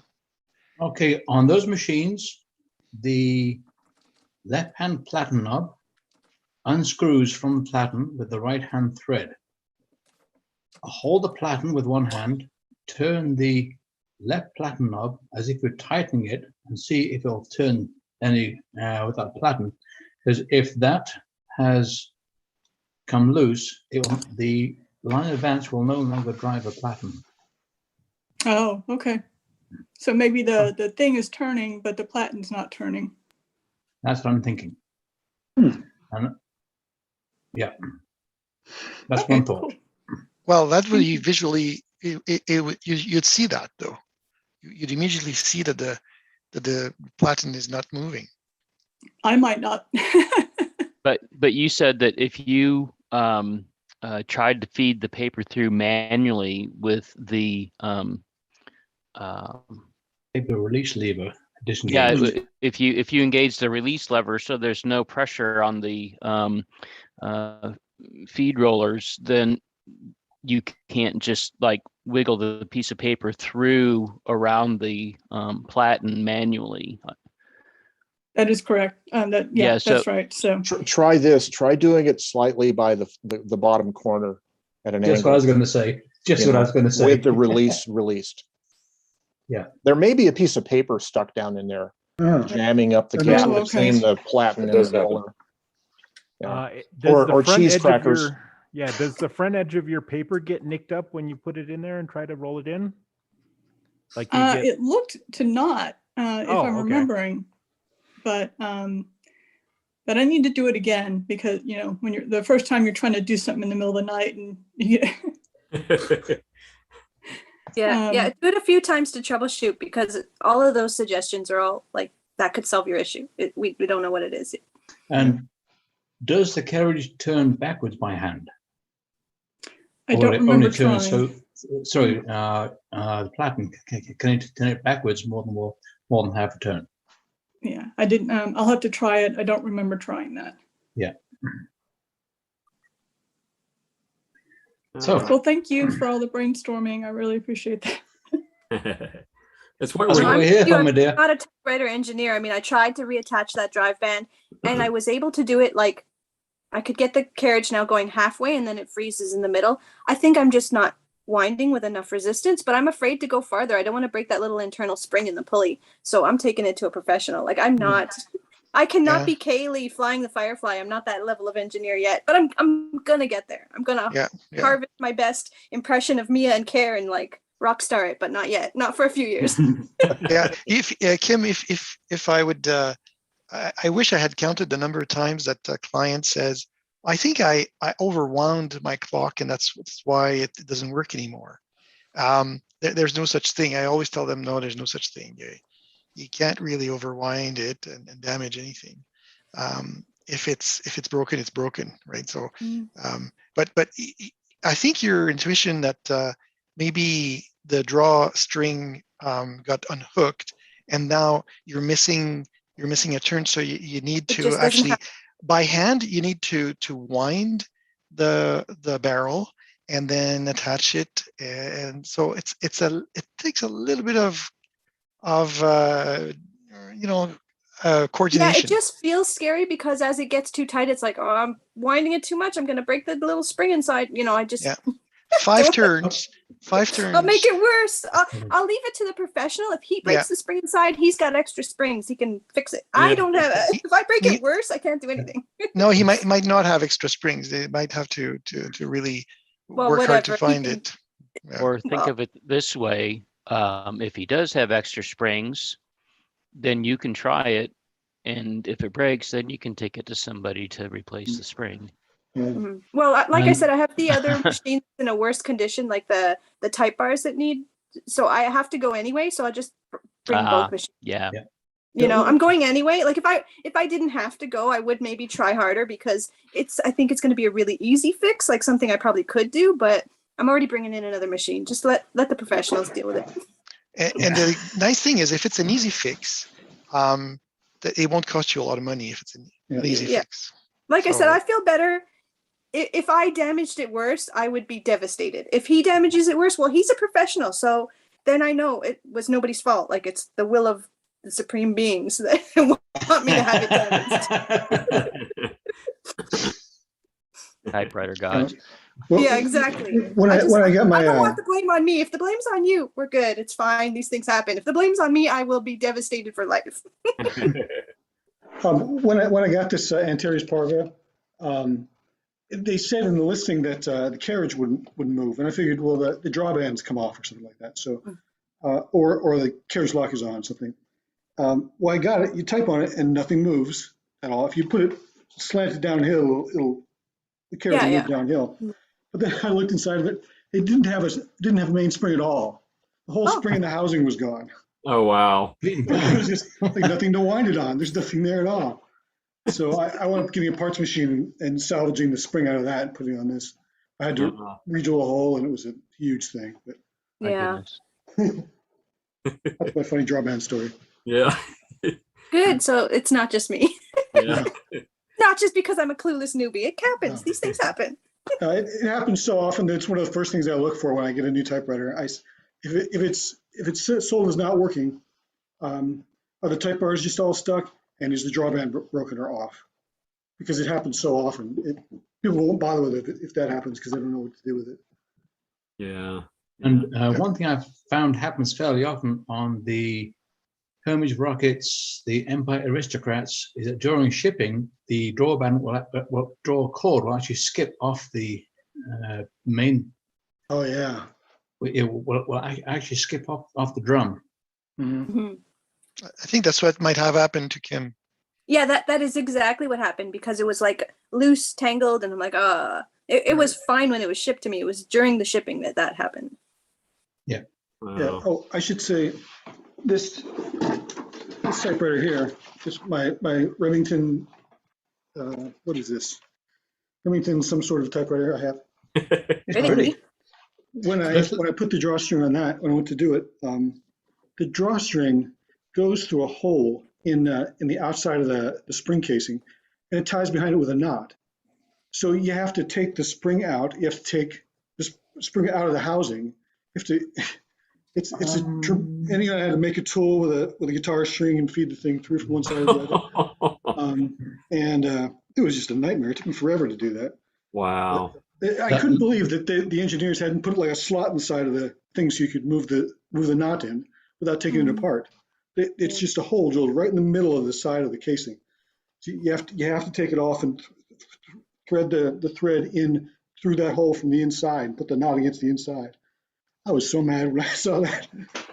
Yeah, but now you can like sew for a high-end fashion designer. Now you've got the skills, the sewing skills. Right. Skills I didn't even know I wanted to have. That looks like a Remington travel writer. It's a quiet writer. Oh, okay. RITER. Yeah. All right. Bill, how are you doing? Oh, you might be muted. Or maybe your microphone isn't working. Sorry. There we go. You were disengaged. Yes, I checked out. Yeah, I'm doing fine. How about Excellent. yourself? Very good. Very good. Cool. Any new typewriters or anything going on your blog or one type page or anything like that? Actually, this past week has been a pretty quiet one. So Okay. I started to write a couple of things, and I just didn't come up with any content that I was happy for posting or submitting to one type page. And so I did some typing, but it wasn't productive typing other than it exercised the machines. Hey, that's important too. Definitely. Yeah, I had started to write about helping. What's that? Can you do your squirrel impression really quick? The squirrel impression? Yeah, I see you got your squirrel shirt on, so I thought maybe you can do it. Oh. I'll have to think through that. I got to process that. Okay.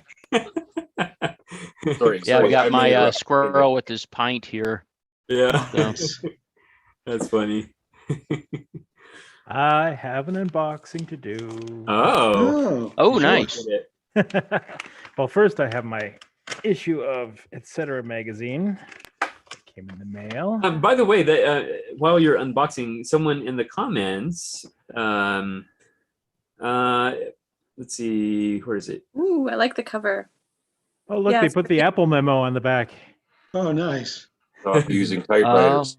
No comment. Luke is asking, has anyone subscribed to Etc.? If so, any thoughts or reviews? And does it appeal to non-classic oriented collectors? Good question. Sometimes. Sometimes. Yeah, there'll be occasional things on mid-century modern machines.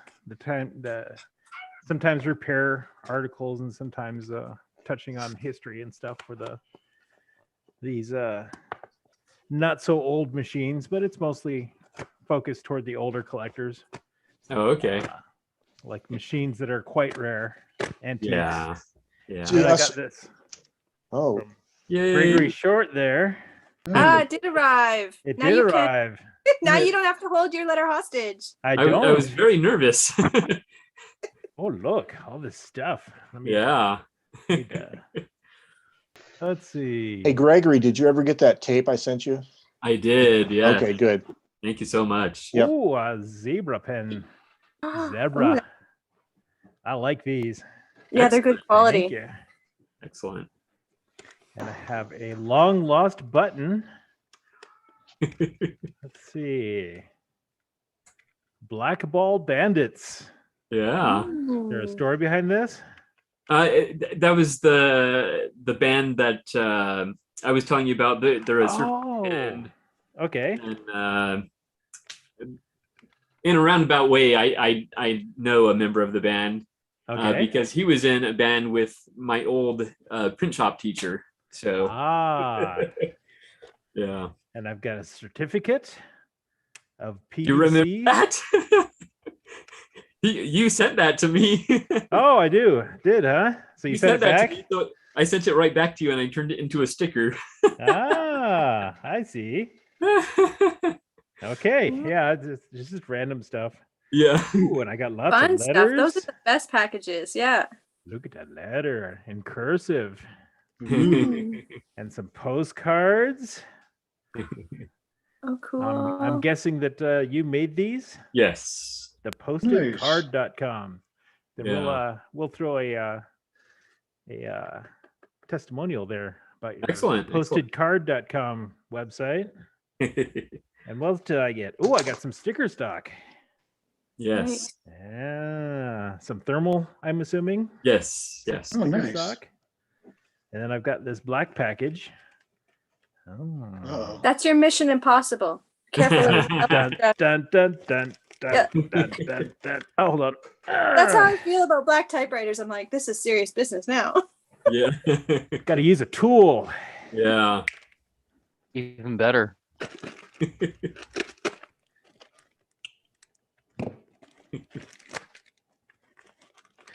We are men. We use tools.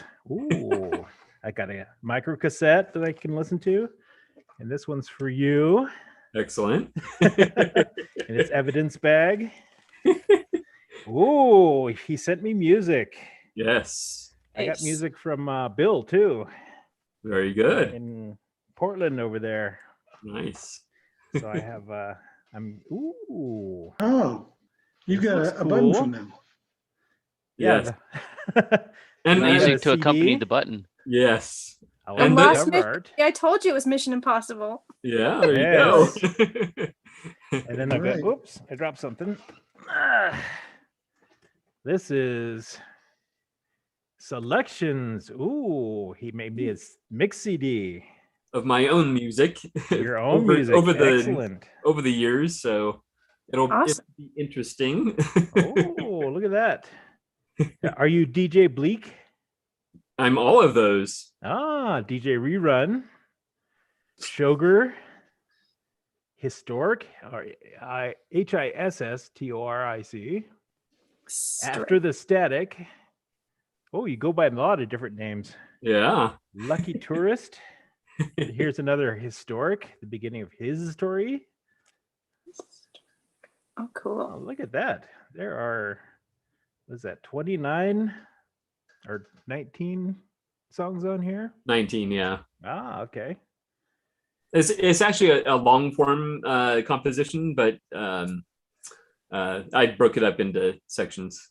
Very cool. And then we have After the Static, which is another one of your names. Yes. The Monotron Sessions. Ooh, look at this. Thrum Records. And you could all go visit afterthestatic.com too. That one might be down because that's an older project. So, but supposed to keep your domain names up. I know. Just point them to new places. Yeah, that's true. Otherwise, the Chinese get a hold of your domain names, and then it's true. I've lost some really, really good domain names that way. But okay, so I got my cassette, some postcards. Look at this. Yeah, see, Wow. I asked for music, and people do send your music. So be sure to ask for what you want. Yeah. All right, I'm going to go ahead and. Should I open these, or are these just letters? These are letters. Ooh, just letters, yeah. Oh, bookmarks. Look at this. Oh yeah. I got bookmarks, letters. Cool. Oh, look at that. Lots of cursive here. I know. I love good cursive script. I love it. That's the machine I've got on my desk right now. So I'm Oh, gonna have to nice. throw you a quick reply for Yeah. today. Ooh, and a thank you card. Ooh, thank you. Thank you for the thank you card. Yeah. And that's like way overdue. I think I was supposed to send that to you in June. Yep. Just a note. And another Type Pal sticker. Yay. Oh, Excellent. yes. You're welcome. Okay, I think that's it. Unless you want me to read the letters. No, that's okay. Dear Ted, I love you so. I have a true love song. Excellent. This is an excellent package. I'm going to enjoy this. It Excellent. is. I'm Very so glad. meaty package. I was very nervous that it hadn't arrived. So. No, I just didn't check that mailbox for a while. So Okay. I expect packages to show up at my door. Ah. Okay. And the post office apparently had different ideas. Yeah. They're like, we can bend this one. Those pranksters. Yeah, it got super bent, but Oh boy. everything was fine. That's good. That's good. Thank you. Thank you. You're welcome. And now I won't hold your letters hostage anymore. Good. Even though he wasn't checking his own mailbox. I know, huh? Hey, cut you, man. Oh. So I see a couple of new faces there. Yeah, well, let's continue with the introductions here. Joe, how are you doing? Oh, I am doing pretty good. How are you doing? I missed last week because it was a beautiful autumn day, and I took my motor scooter out and had a nice long ride and went to breakfast. And so I went to Duran's Pharmacy down in Old Town part of Albuquerque and had breakfast, and it was good. So yeah, great weather. These autumn months are like transitional, right, between the heat of summer and the cold of winter. So you got to take advantage of it when you can. But had a good time. And then last week I've been meeting up with my friend Kevin at his house just about every week, and I got there at like 3 p.m.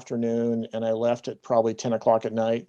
But we sit out on his veranda and we type and talk and stuff. And I actually brought my pack of letters and postcards that I keep in chronological order so I can respond to them. And I actually had the good fortune of remembering to put that in my writer's bag when I went. And I got 6 letters, I think, written that day. So I made some progress against my backlog. So, but I still have a lot of backlog. I'm still months behind, but so if anybody sent me a letter, it's there. It's just, I'm getting around to it. But I was actually using, let's see, a week before last, I was using the Underwood Portable, and I think I made a video about it, but I put this carpet pad underneath. This typewriter screws down onto the base here. So I put a little carpet pad to kind of dampen the sound of it. And then last week I was playing around with the Roy typewriter and got it, I put a new ribbon in it. You probably saw that video. And I actually like the Roy a little bit better with a better ribbon in it. It does need a little bit of sound dampening in there because that metal shell of a body kind of echoes. But the Roy is actually currently on the bookshelf. The way my video started, I actually decided instead of throwing it back in the closet, I would keep it on the bookshelf. And yeah. So then I was thinking this week about what am I going to do for videos, and I was thinking about who's the young gal that's been doing typewriter videos now on YouTube recently? Sarah. Yeah. Yeah, and Just she my had just my typewriter. She had a fun video this week about all of her blue typewriters. Yeah. And that got me thinking about, I used to have the Webster XL 747. And then I got to thinking that I think the very first video of my typewriter series, I shot it out at a city park on a table. There you go, Brian. And I had 3 typewriters, 3 portables set up. And I don't think I have any of those typewriters currently anymore in my collection. And I was kind of thinking, yeah, my tastes have kind of gravitated from ultra portables to more medium and full-size typewriters over the years. But I was thinking, I know where that park is and I know which table it was. And maybe I might find myself back there soon, shooting another video, retrospective video, right? And then somebody else commented my channel and asked a question. I get a lot of questions that people ask. He asked about what kind of paper should I use for my typewriters, because he's new to typewriters. And I thought, well, that's a big topic, because we all have our favorite papers that we like to use. And just like in the last week or two, maybe the last week of one typed page, everybody's been typing on paper bags and, reusing paper, which I was doing, a few years ago, and it's kind of fun to do that. So maybe I'll put up a video about, alternative papers and all that. So that would be fun. And I'm supposed to remember something else here. Oh yeah. So then my friend Ethan, so you guys know that I also probably do videos about photography, and my friend Ethan has been back in New York for the last 5 weeks with his giant camera doing 20 by 24 inch portrait sessions with people. And he says he could probably make more money doing that than making cameras for a living. But anyways, he just called me this morning. We had a long discussion, and I'm going to see him this week, but he had a great time. And so anyways, so that's what's going on with me. I do want to get out and do some photography soon, but I don't seem to have the time to do everything while I'm still working for a living. Yeah, exactly. Darn it, got to work for a living. But why can't you just retire? Well, I'm going to retire next year. The end of next year is I'm planning to do. So anyways, and do you like my black and white video look? Yes. Yeah, cool. Slightly sepia looking. Yeah, sepia. Yeah, it's just something I did on my camera, but anyways. Yeah. And I'm trying to think, there's something else I should probably mention, and I can't think of it right now. Let's see. Oh yeah, the recently I've been doing the what is it? I've been using my big typewriters for doing a lot of kind of just stream of consciousness writing. And I've been thinking to myself that, well, this new cold hard type book project just got announced last week, right? The transgressions or margin release topic. Margin release has it, yes. Yeah, and I realized that I didn't do a cold hard type for the last 2 books. I only did one for the first one. And so I'm thinking maybe I'll seriously sit down and try to get a plot together, get some idea together. But I haven't been doing serious writing for a few years. And I realize I need to, probably get back to the writing mode. So I don't write as much as I used to. And in fact, I don't even go to coffee shops as much as I used to. And it's not really just because of COVID, but it's really about, I actually make better coffee now at home. And it's already paid for. But I do like the experience. I like the environment of writing in public, And I think that's where maybe the thermal typewriters can come into play. Yeah. But I found myself last 2 weeks, I think, bringing one of my Type R electrics over to Kevin's house. It was the Nakajima made, branded as a Olympia Reporter. And that's more of a plastic bodied, later, maybe late 70s or whatever machine, but it's a very fast typewriter. And it's blazingly fast, actually. And so even though it has a powered carriage return, it's not nearly as obnoxious as the Smith Corona, the Coronet Automatic 12 from the 60s. Because that thing has such a massive, heavy carriage that when that thing returns, it's, like shakes the house, figuratively speaking. But I also like the tabulator brake on the Olympia Nakajima.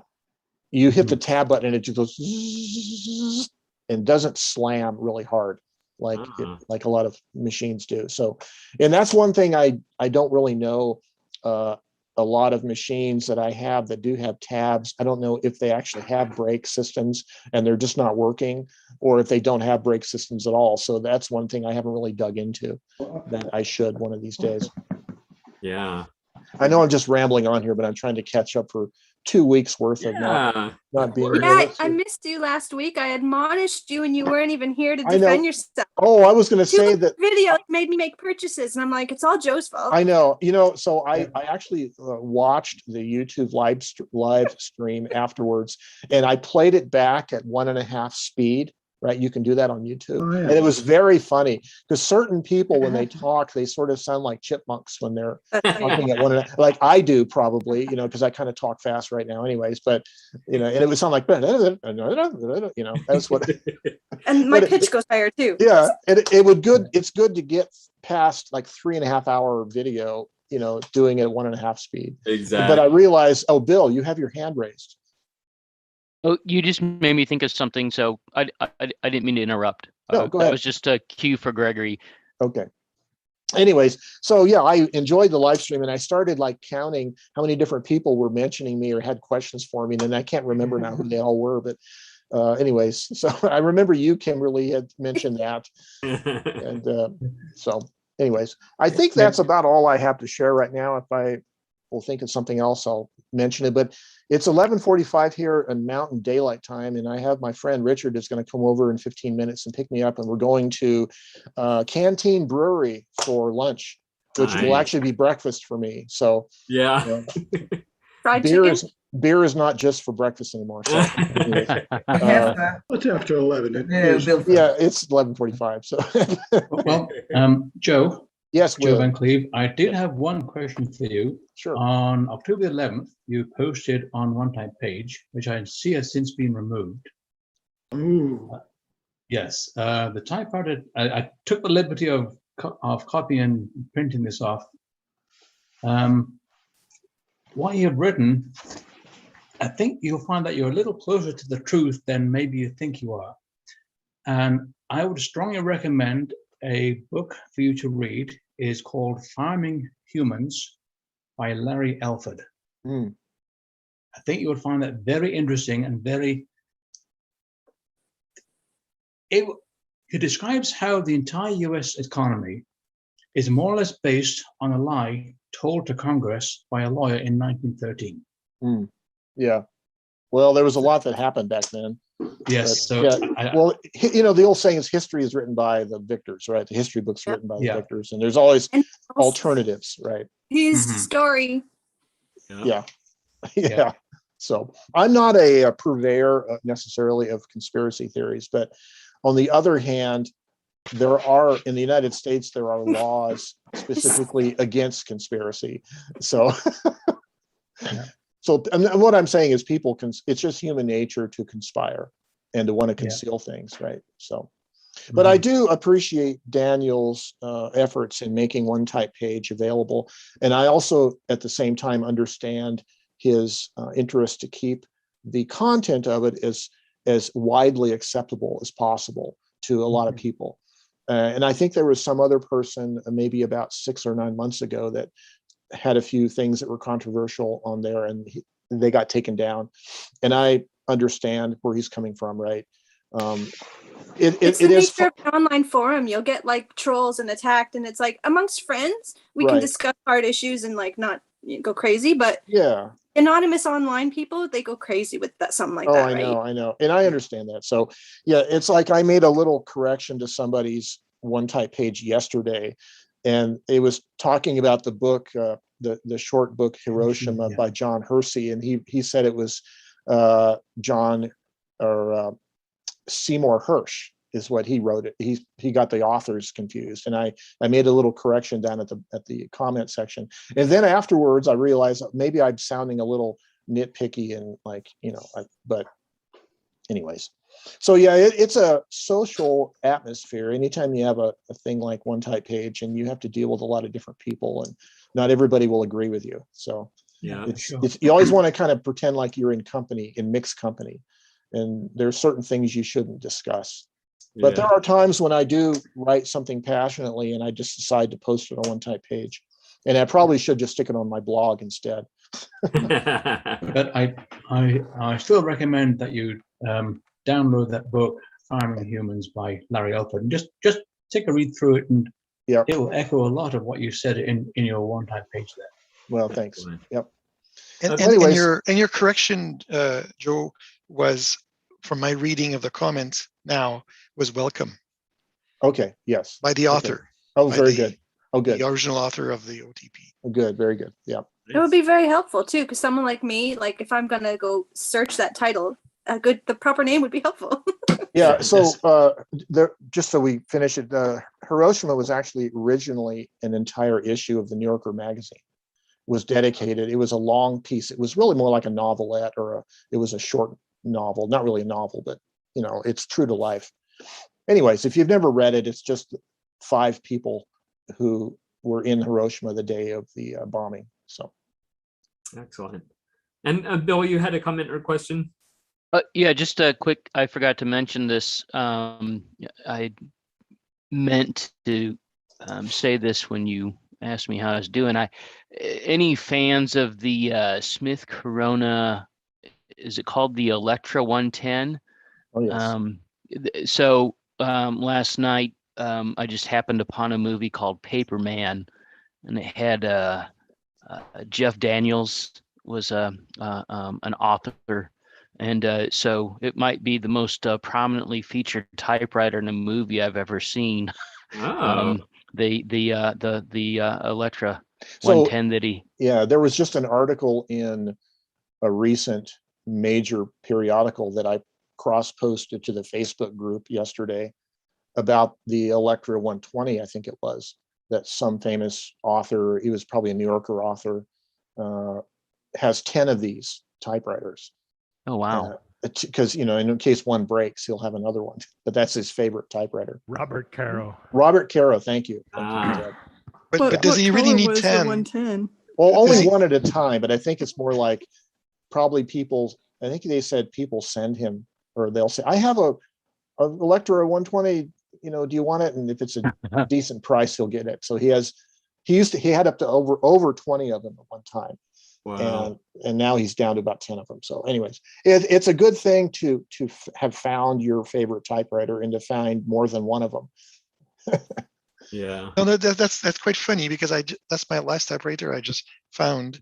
It wasn't working. I repaired it, and I've typed a couple pages with it, and it's a lot more pleasant than I had imagined to type with it, because the whole carriage return, I think, is what's more gentle about that. And Joe, you mentioned before, like some of the carriage return of the large electrics, portable electrics from Smith Corona, slam. Yeah, they are really aggressive. do. Yeah, my They series are. They I can see why people do. don't like it, but I like it. I'm like, whoa, bring it on. Well, my cats hate it, so it's a bit of a.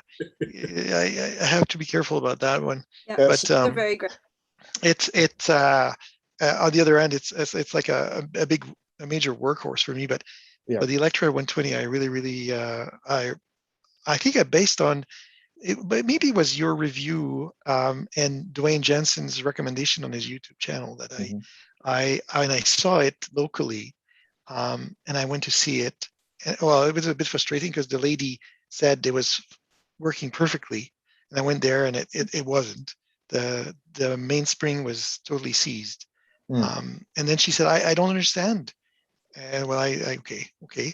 And then I got a discount because it wasn't working, and I said I was willing to take it on and take a chance, but and it worked out well, and it seems from the serial number that it's a very early one, 1964. Well, those are good machines. Yeah, they're the finger travel is maybe 5 centimeters or so before it fires the triggers the printing, and the printing is fast, and it's more like a computer keyboard in terms of the distance you throw your finger, and the amount of force required is very light. So they are fast typers. You have a lowercase exclamation mark usually on most of them. So if you're doing dialogue and a lot of contractions, you don't have to shift for that, so it's a good writer's tool, I think.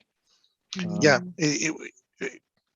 it's a bit of an envy on my part, but because I choose French Canadian keyboard, so the setup is a little bit different. So the apostrophe is still over number 8. Yeah. But when I write English, it's still the best of both worlds for me, because I write in both languages, and so I don't have to learn a different keyboard all the time. Well, I write in slang American. I don't use English. But anyways, I guess I should get go and get my shoes and socks on before my friend Richard gets here. Anyways, well, thank you so much, Joe. It's great talking with everybody, and I miss you guys, and I'll try to be here next week. All right. Good to Have a see great you, weekend. We'll Joe. see you online. Joe. Okay. We love you, Enjoy Joe. your breakfast lunch. Yes, my drinking Brunch. lunch. No, I'll have food with it. I'll have food. Okay. Bye, Joe. Bye, everybody. Bye. All right. Marvin, you had a comment or a question? Yes. I almost forgot what I was going to say. Scheiße.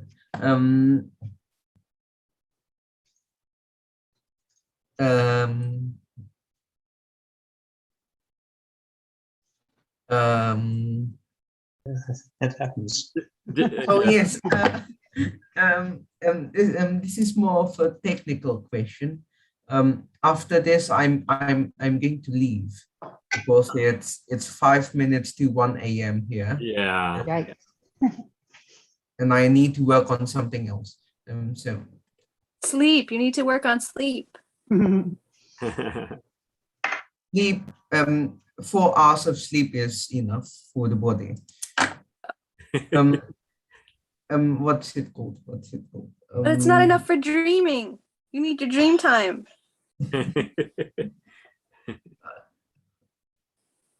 What question was I going to ask? We don't know. Oh, yes, it's a technical question. Yes. What's it called?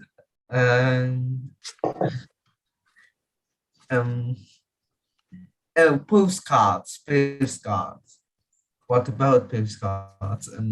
When one sends you a postcard, what image or drawing or portrait do you expect to be on it? Anything. I love them all. Yeah. Well, one thing that I like about the Type Pals website, and no patting on myself on the back or anything, but you can look at the person's profile and see what their interests are, that sort of thing. You might also, choose one that represents something that you like, so, or where you live or something like that. So, but it's Or sometimes designs have a history, like those ones where they're block letters and then there's pictures in the letter, like "Welcome to Las Vegas," or there's a history behind that. So I read up on some of that. So now when I get one of those, I'm like, "Ooh, look!" And I know the history of like "Welcome to the Grand Canyon," and there's pictures within the block letters.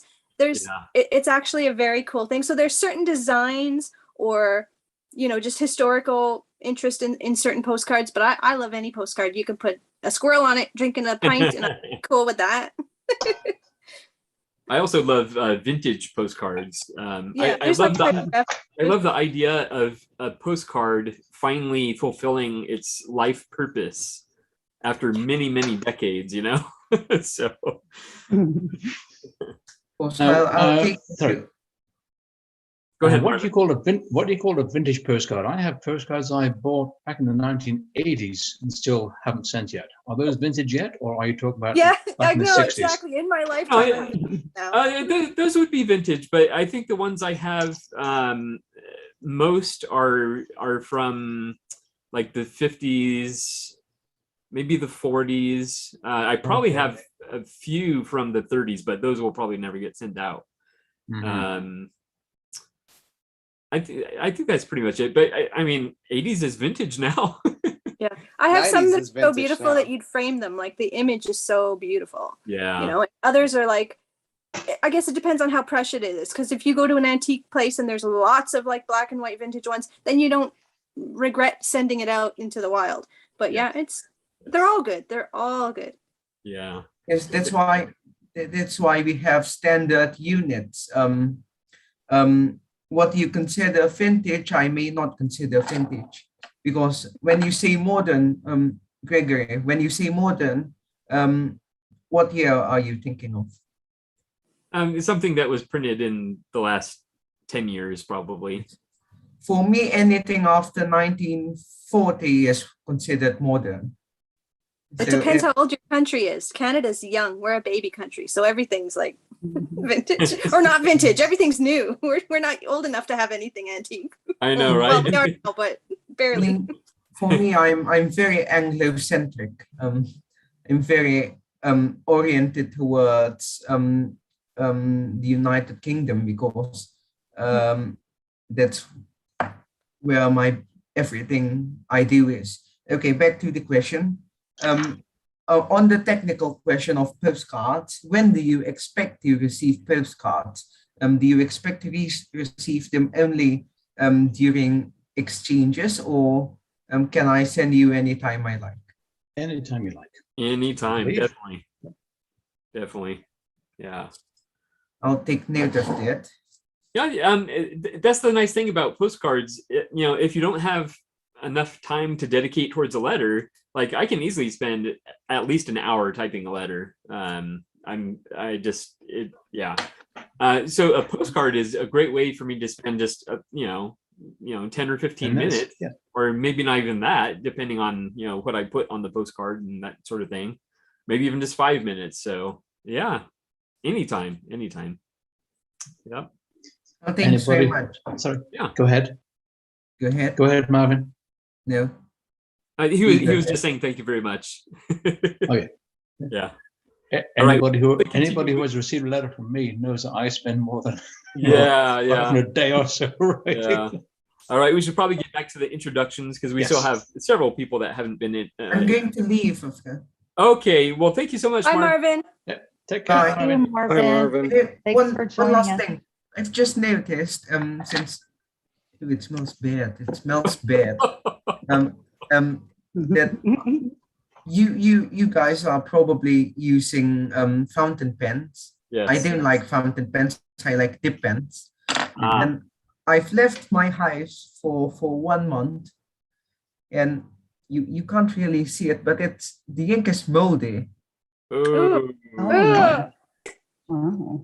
Yes. I did not know that can happen. Oh yeah. Yeah. Oh, yeah.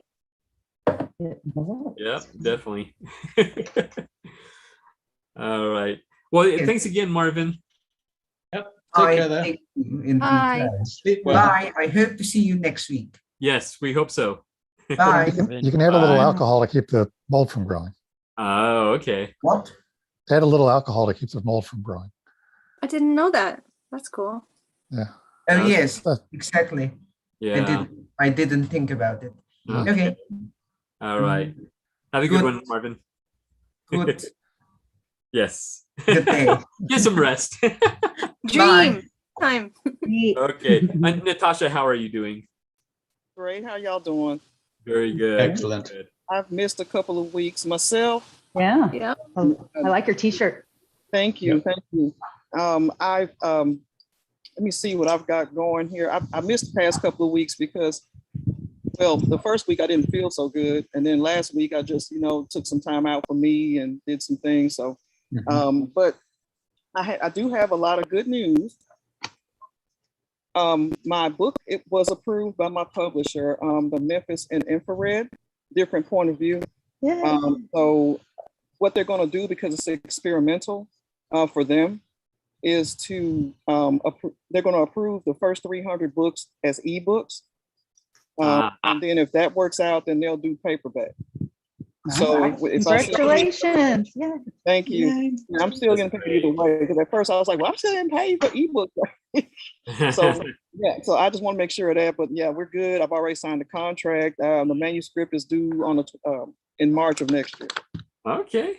So today, actually, after I get done talking to you guys, I have to go out and shoot so I can add some more pictures to it. Yeah. So that's what I'll be doing. Then I have the interview with the Goslings on November the 7th. So I'm hoping you guys will come and watch me. It's 4:30 p.m. on YouTube. Excellent. They reached out to me in DM and said, because they interview people, they just interviewed, well, not long ago, they interviewed Richard Pope and some more authors since then. So I was like, wow, y'all want me, little old me? Oh yeah, November the 7th at 4:30 for that. And I got this, all this is happening. I knew about the interview long before, but the book being approved and the type out information, that came on the same day. And I was like, wow, what is going on? But I'm having a type out along with my local library. I don't know if you remember me mentioning that I talked to my local library about doing a type in. They never even heard of it, never even heard of such a thing. And so I said, well, I had to send her the textbook definition of what a type in is, because I didn't want to mess up and say something wrong, even though I just want to make sure she gets all the information she needs, it's accurate. So long story short, my type out, because it's going to be outdoors with tables and tents and stuff like that, to be safe, is November the 20th, 11 a.m. through 1 p.m. So, just to see, test the waters, see what it's going to be like. Because again, they've never even had this. So it's at the Cordova Library here in Memphis, Tennessee. Nice. So, yep, I'm having my first type in, and Memphis is having their first type in. So this is history. Yeah. That's exciting. Yep. And I want to say Bill, Clarissa, I don't think Clarissa's in here, and Eric Mondor, I haven't seen him. Y'all are expecting letters from me. I did respond. And Steve, I sent a postcard to. I don't think he's in here either. No. But he was my buddy, my exchange buddy. Excellent. And and yes, you see partially my little Oliver right here, and you got the outdoors. But yeah, beautiful. When I got her, she was it's a boy. Keep forgetting that. And see a little boy for the little charm. I put a little boy on there. But, about the charms, when using them, because someone asked me, do they get hung up in the rails? Well, the portables, yeah, they got hung up really bad in the rails, but I still leave them on there. I'm patient, so I just kind of work with it because I don't want to ever forget the year that the typewriter was made and stuff like that, because I will forget it. Once I got past about 5 or 6 typewriters, I said, hey, I think I need to, because I don't remember, right? So that's what I do. I leave them on there. I don't care if they get caught in there. But the big ones, the standards, they don't get caught. They actually anchor down the tag so it doesn't get all in there. So for me, that works out. But yeah, she was in rough shape when I got it. The lady kind of misrepresented it.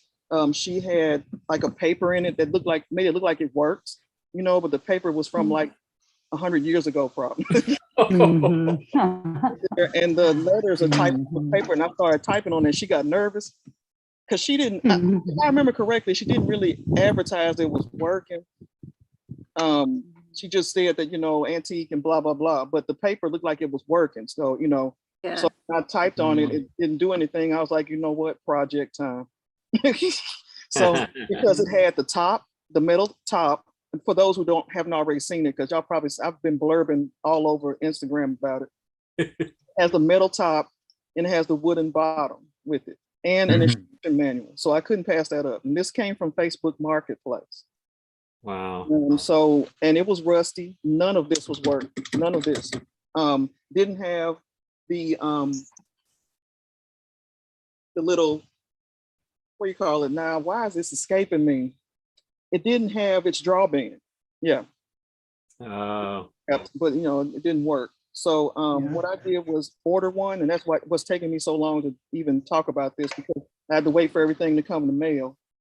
And then I had to decide when I wanted to work on it. And I was supposed to try to work on it while I was talking to you guys, but I got too excited. So I worked on it. I was like, I gotta play with this thing. Yeah. So I worked on it yesterday for hours, like 4 hours. And you see the drawband right there. Because it comes with a clip, for all you who know that. And then I ordered the right ribbon for it, but I've learned recently from Mr. Sean, thank you, that I can actually do the 1/2 inch as well. But you know, I didn't want to do that at first, but I know now I can do that, and I have extra wooden spools for it because it takes wooden spools, which is really cool. Wow. But everything works on it. Everything's cool. Except for the tab is slow. Tab is slow. But I don't care about that because I don't even use tab on my typewriter. So yep, she's I mean he is to me and say that I'm you know, we have to be PC now about that. But now I do have this right here. You know about my Corona, I think. So these two are going to be babies that I'm going to show during the type out, of course. Nice. So typewriters that they've never seen. It works somewhat. I mean, because I've just pulled it out the thing. See, yeah. So I just pulled it out to suit its case today. It came with its manual too. Wow. Yeah, and the case is falling to pieces, so I have to be careful with it all the time. But yeah, I'm gonna take this in there too, so that people can see a folding typewriter. You know. Yeah. Yeah, that's. And I had to put a drawstring in this one too. Wow. So, and then it needs more help too, but we're not gonna go into that. It needs a little more help in the ribbon here. I've got it lined up right, but of course someone along the way removed the ribbon guide on one side, so I have to rig one. You know? So yep, she right here is ready to go. I'm gonna be getting quite a few more of them more cleaned up because I've learned alternative ways of cleaning. These typewriters, lighter fluid I've read is pretty good. Yeah. But it had the whole room thinking. I mean, even though I did all this in the garage, you brought it in. I'm thinking everything's over with. It's good, right? Oh no! All night it was lighter fluid. I don't like keeping them outside, so I didn't realize that the lighter, all that stuff would stay on it. But it did such a good job on the metal because the metal was much worse than this, much worse. So yep.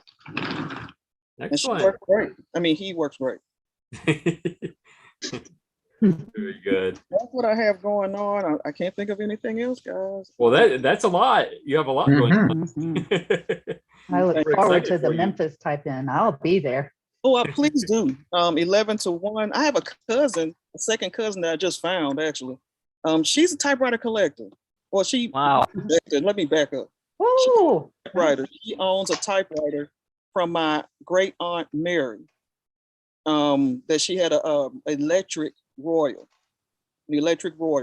but she doesn't know what it's called yet. So she's supposed to be looking at that. And she and I both own an Olivetti Studio 44. And she didn't realize it was Studio 44 until I told her. I was like, well, you know, I had to describe it and all this. I was like, yeah, I got the same typewriter. I just found her, you know, we're both owning the same. She's owned the typewriter since 1962. Her Nice. gave it to her as a Christmas gift. Nice. I always used to borrow my great aunt Mary's typewriter that she owns also. When Aunt Mary died, she took the typewriter. So yeah. Excellent. So yeah, she should be there too. And I'm so happy, you know, that they are doing this free of charge. And I don't know if I have to make the flyers, by the way. So I'm going to be busy with that here in a little bit too. So yep. All right. Very cool. Well, we do have a new face, Frankie. Thank you for being patient. Everybody has been chatty today. It's all good. It's all good. I love it. This is such a because when you enter new hobbies, you see a lot of people on YouTube and stuff like that, and you're like, wow, it's unapproachable to be part of that community. And then now I was watching the live stream and I said, wait, what's keeping me from just trying to tune in and actually be part of it in a minute? And got to see some faces that, you know, I feel like I know some of you from watching your YouTube videos. Yeah. And then now having the chance to actually come and see it, it's pretty cool. It takes the hobby to a new level. It gives me a sense of community, which here in South Florida, typewriting isn't really a thing. So I you know, all the connections I have are just the YouTube videos. Yeah. I did the same thing, Frankie. I like lurked and I joined Type Pellets, Yeah. but just as like a lurker, and watched all the videos, and I would even watch them live, but just like watch on YouTube and not join in. And then I noticed when I would start to talk to like my mom about typewriters, I'd be like, oh, my friend Ted. I'm like, well, I can't call him my friend if he doesn't know me from Adam. So I better Exactly. log in and actually say hi to the guy.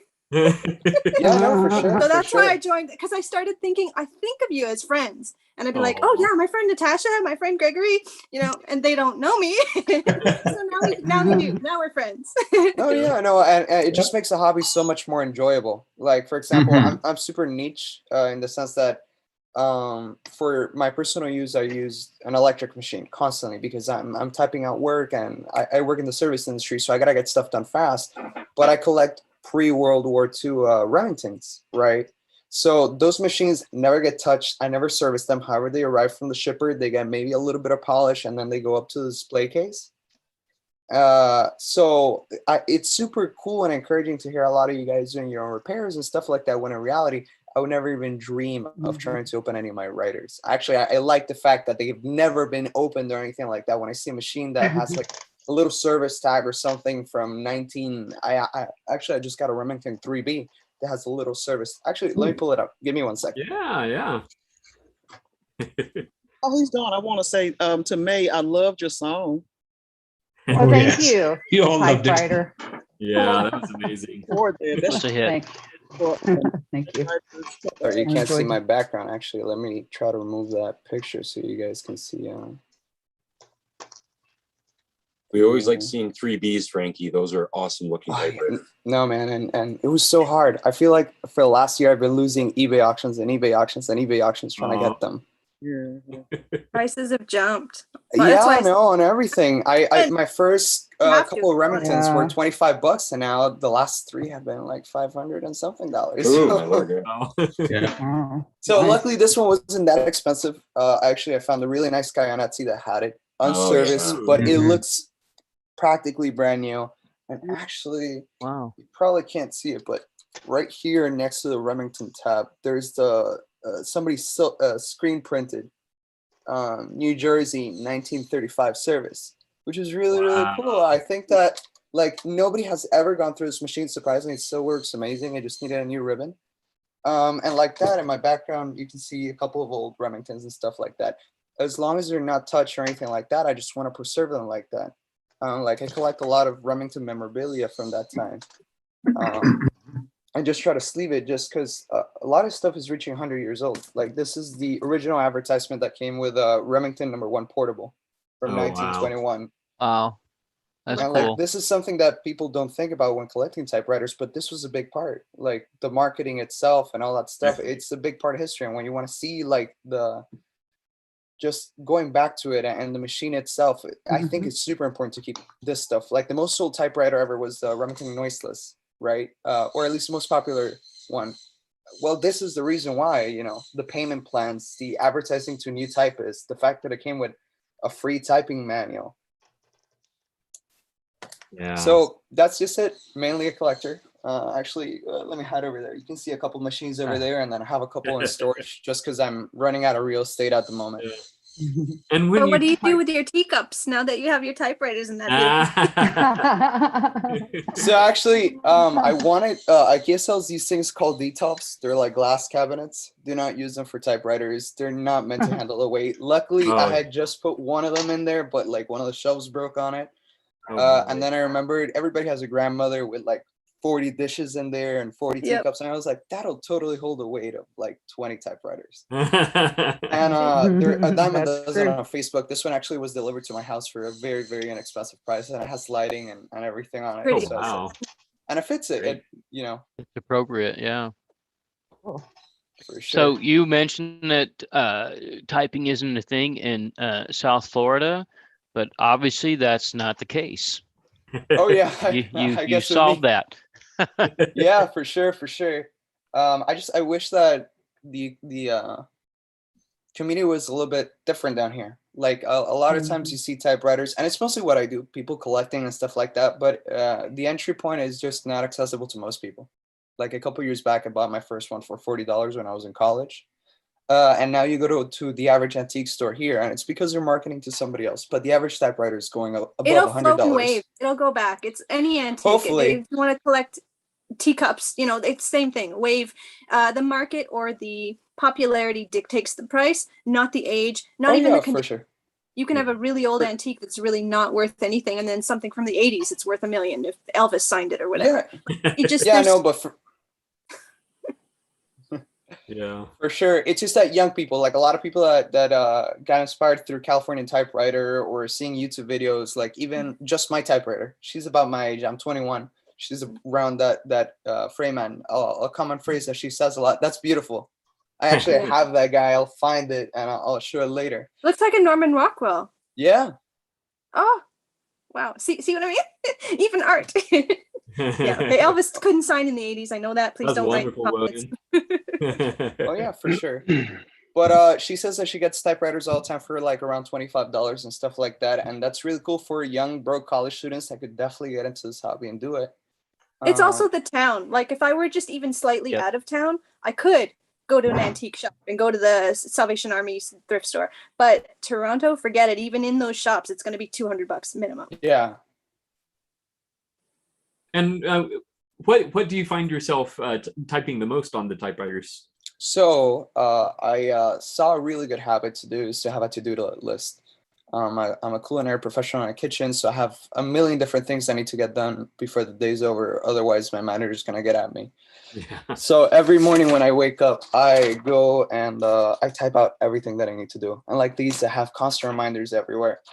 And then another nice little thing that I really, really enjoy, and I think it's the main reason why I use a typewriter often, is I buy these little cards. They're not postcards. You get them at the Dollar Tree. You get a whole lot of them for very inexpensive. I think this was a 10-pack for $4. And I typed to my friends. I was an English major in college. And I find that once we did a little exchange of cards, and I still have that card.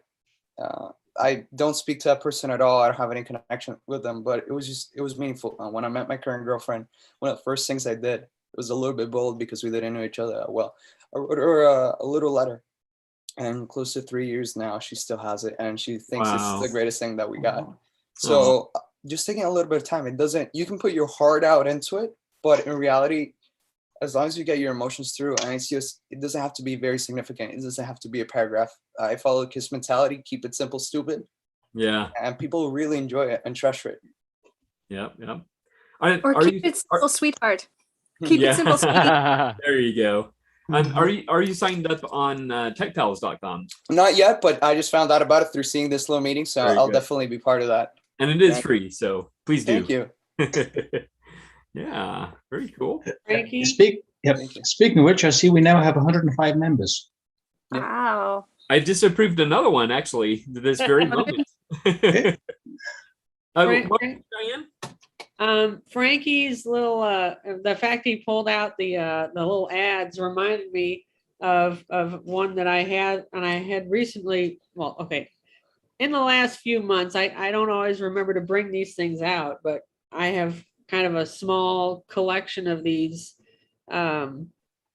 Smith Premier ads, and I know that most of you always say what paper you've used, and I wanted to bring this back out again. This is something it's actually this is the paper samples. That's cool. And it's like various. Yeah. Actually, I have, and it came with this guy. This is a paper ad for the Remington Portable from 1925. And I came with this whole sheet of 1925 paper that I still haven't opened. I'm scared to use. It still looks, I mean, it's a little yellow. Yeah. But oh my God. Yeah, this is just a book of little samples. Manuscript covers from way back when you know they used to do that sort of thing. Yeah. And I got this off of eBay. I'm not sure. It doesn't actually say what year it's from. But anyway, it's getting up there. Oh yeah, for sure. And it's Yeah. history. Keep it alive. You know, paper fades, so I would never hang those on the wall. I'm actually working on getting a couple of them framed. I had them photocopied and printed on cardstock so I can have them framed because ink from that time is very vulnerable to light. You leave it out in the You can sun. get the glass, the UV glass. There are like Okay. archival ways to frame. Okay, I'll look into that It's more definitely. expensive, but if you have something that's special, invest in that like one thing. Don't get everything Yeah. framed. That's Oh yeah, for sure. No, for sure. No, it's mostly these things. Like I yeah. have Well, they make maybe special 4 or glass 5 like, of them. quality. Yeah, and it's not perfect like everything like over time and over light, but Oh, yeah, you for can sure. actually safely frame it. Just ask for the UV glass or but they might call it museum glass. Okay, I'll look for that. Thank you. That's actually a really, really good tip that I never thought of. Very good. Yeah, I have a business card from L.C. Smith. I think it was L.C. Smith and Brothers. I mean, it's you think business cards these days are only this big. This thing is like this big, and I got it as part of an estate in Jacksonville, Illinois, a couple of years ago. And this fellow, he had put papers kind of like that. He had like a manual, and I think this is in the it was in with the manual, but it was the manual for the L.C. Smith 8, I think. And it was basically a business card from the company. It's like, how cool is that? You don't find those too often. But yeah, he'd actually put these papers in a picture frame. And Ephemera, a whole other group of antiques. Like there are ephemera collectors who maybe don't even like typewriters. That would be worth a lot of money for them. Oh yeah, and it's like I know there's somebody in the typosphere who wanted to buy in this. I had a Chicago typewriter ad, and he wanted to buy it, and I haven't made up my mind on that yet. Excellent. All right. Jay, how are you doing? It's been a little while since we've seen you. Hi there. Can you hear me all right? Yes. I'm doing very well, thanks. I'm just listening in and learning a whole bunch. It's been very informative. Yes. Natasha, I saw your Oliver post on Facebook just before I came on, and I saw Peter had one too. There's going to be like a club or something, or a separate meeting just for Olivers, I think. I know. I have one that was gifted to me, and they're super heavy. So I'm not going to bring it up here to show you, but yeah. It's I think it's probably in better shape than yours was when you got it. But the carriage only goes about halfway, and then you have to. So there's something going on with the carriage. Oh. I don't know if you. If there's a little screw, because when I first put the string in, it didn't work at first. I was like, oh no, all this work for nothing. But then I remembered I have to tighten the spring. So that's what this guy in the video said. And so what I did was tighten it. And this thing is so convenient to work on. It's more convenient than some of my Royals and all that stuff. It fooled me, because that's why for the longest I didn't want to buy it, because I was like, man, it looks a little crazy to me. But it's the most convenient to work on. It's got this little screw in the back underneath. Well, let me turn it around. Right here. That little screw right there. You take a screwdriver and turn it counterclockwise, and that will tighten it up. And next thing you know, it's gonna go all the way across. It should. Oh wow. Clockwise. Now That's I don't too have fun, a but problem going on, but that's what happened to me yesterday. It wouldn't move at all after everything I'd done. And I kept turning, and now it's working. Wow. So Nice. my current project, I'll get to the Oliver at some point, but my current project is this little Royal companion. Oh, I love companion. yeah, Now, very I Dutch. don't know if you can see that very well. It was really dirty when I got it. It was so dirty that when you'd press the shift, the carriage would go up, but it wouldn't come down again. Oh man.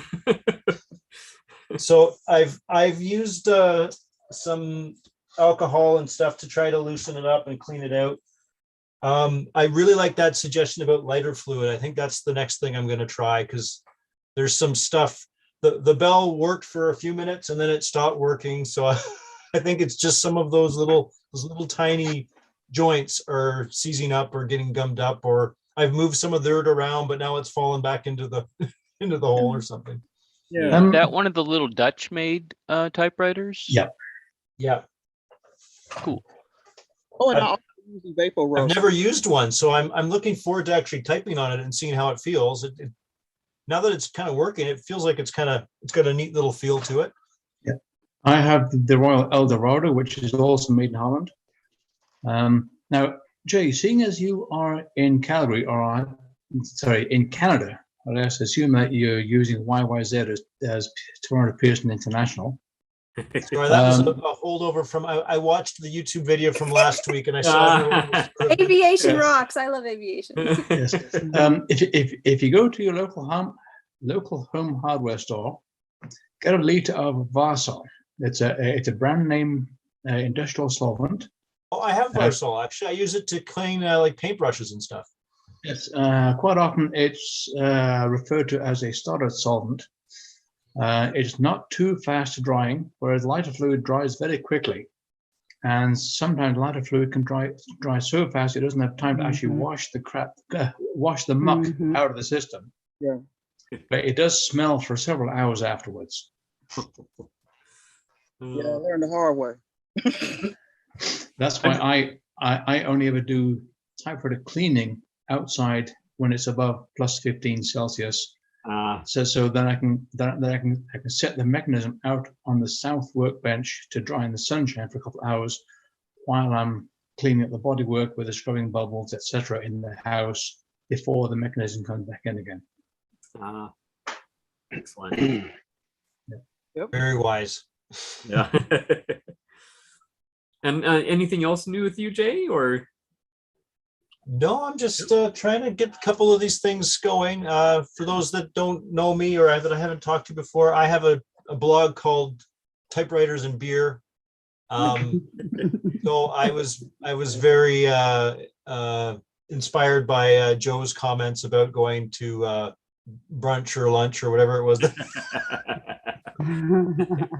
I think there should be more type-ins at breweries. Oh, the number of letters I have typed while with the beer beside me. Now, is your blog on the list of typewriter blogs? I would like to think so, but I don't know. I think it is. Okay. It is. I've commented on your blog a few times. Yeah. Okay, good. Yes, He's been thank you, posting Ted. for quite a while. Okay, good. Very good. And Ted, I see you get interested in some of the sort of the left of typewriter stuff. I saw your comment on the Olivetti, the M10, the little computer. Oh yeah, the little, yeah. The little Love the Tandy little, 100 thing. love the little Kyocera machines. I've got a few of those. They're very. I mean, even now they're handy. They're just. I mean, just the basic language of the fact you can address all the ports and control things with the. It even has like a mechanical relay inside that you can tap onto and flip a physical switch with it. So it's a very handy machine. It's probably the most typewriter-like non-typewriter typing experience I've had. So I really like typing on it. It's just these machines are very old. They only have like between, I don't know, probably no more than 32K of RAM. So you're not going to write like a novel on it. It's enough. Yeah. Give yourself a Rex or something, and you can. Bye, William. No, I was saying by Natasha. Oh, bye, Natasha. Bye, Natasha. Bye, Natasha. Good to see you. Happy See you birthday. in Memphis soon. Bye. Bye, Nat. Anyway, yeah, they're very fun machines. I like those. Yeah. I wish I could find an American M10, but I haven't been that lucky. One day, Ted. One day. All right, and Mike, how are you doing? Yes, I'm doing well. Excellent. It's life's good here. It's pouring out. I think that's going to be the state for the next 8-9 months. So yeah, it's different out there right now. Leaves are turning though, so it's pretty. It's worth it. Yeah. It rained here Is there yesterday. anything new in your world? Yeah, I actually got it right here. I think I put this on OTP. Something I've been looking for like 1,000 years. And for some reason, everybody has one but me. So I started to feel underprivileged, but I dug up this letter of 32. I'm kind of happy with it. And it's literally like brand new. Wow. Yeah, Congrats. the rubber's all good. It's not dirty. It's like it just came off the showroom floor. I've never had one this nice in my life. Wow. So I can type on it and I don't have to have it worked on. It's kind of a pleasure. Yeah. Yeah. Excellent. Yeah. Nice. Very good. All right. And the other Mike, Mike Durling, how are you doing? I'm doing all right. How about everybody else? I'm doing Good. good today. I don't have much new to show other than this little stapler I bought for just a couple I of love old staplers. Yeah. Yeah. Oh, nice. This one actually cleaned up real nicely. I mean, I have a sort of larger version I've had for years, but that's kind of beat up. This one has the slap top. Yeah, and it functions. It's actually pretty smooth. So, but Mike, yeah, you know what I love best about those old staplers? What's that? Stapling paper. It's the best. Oh yeah. Oh my. I've got this big old stapler downstairs that it's sort of a book stapler, but the problem is you can't get the staples for it as far as I can. There's a boss stitch thing that's like this big, and it's one of these days I'll show it. And Mike, if it says on the side what number it is, let me know. I love looking for weird stuff like that. I'll find you a box of old staples. You can bind all the books you want. Yeah, I've got the number somewhere, but yeah, I'll take a look at that. It's, okay. I never even derusted it, but it's I always wanted to use it, but thought it'd be fun. I know the staplers or saddle stitchers, as they're sometimes referred to in print shops, they actually use a wire. So because it has to be able to Big adjust wire spool. the length. Yeah. I had one of those. Yeah. Yeah, you don't want to get your finger stuck under there. Oh my goodness. At least it'll go all the way through. Oh, it'll go all the way through. Yeah. Tie a nice little knot on the end. Ooh. Yeah. You'll be stapled.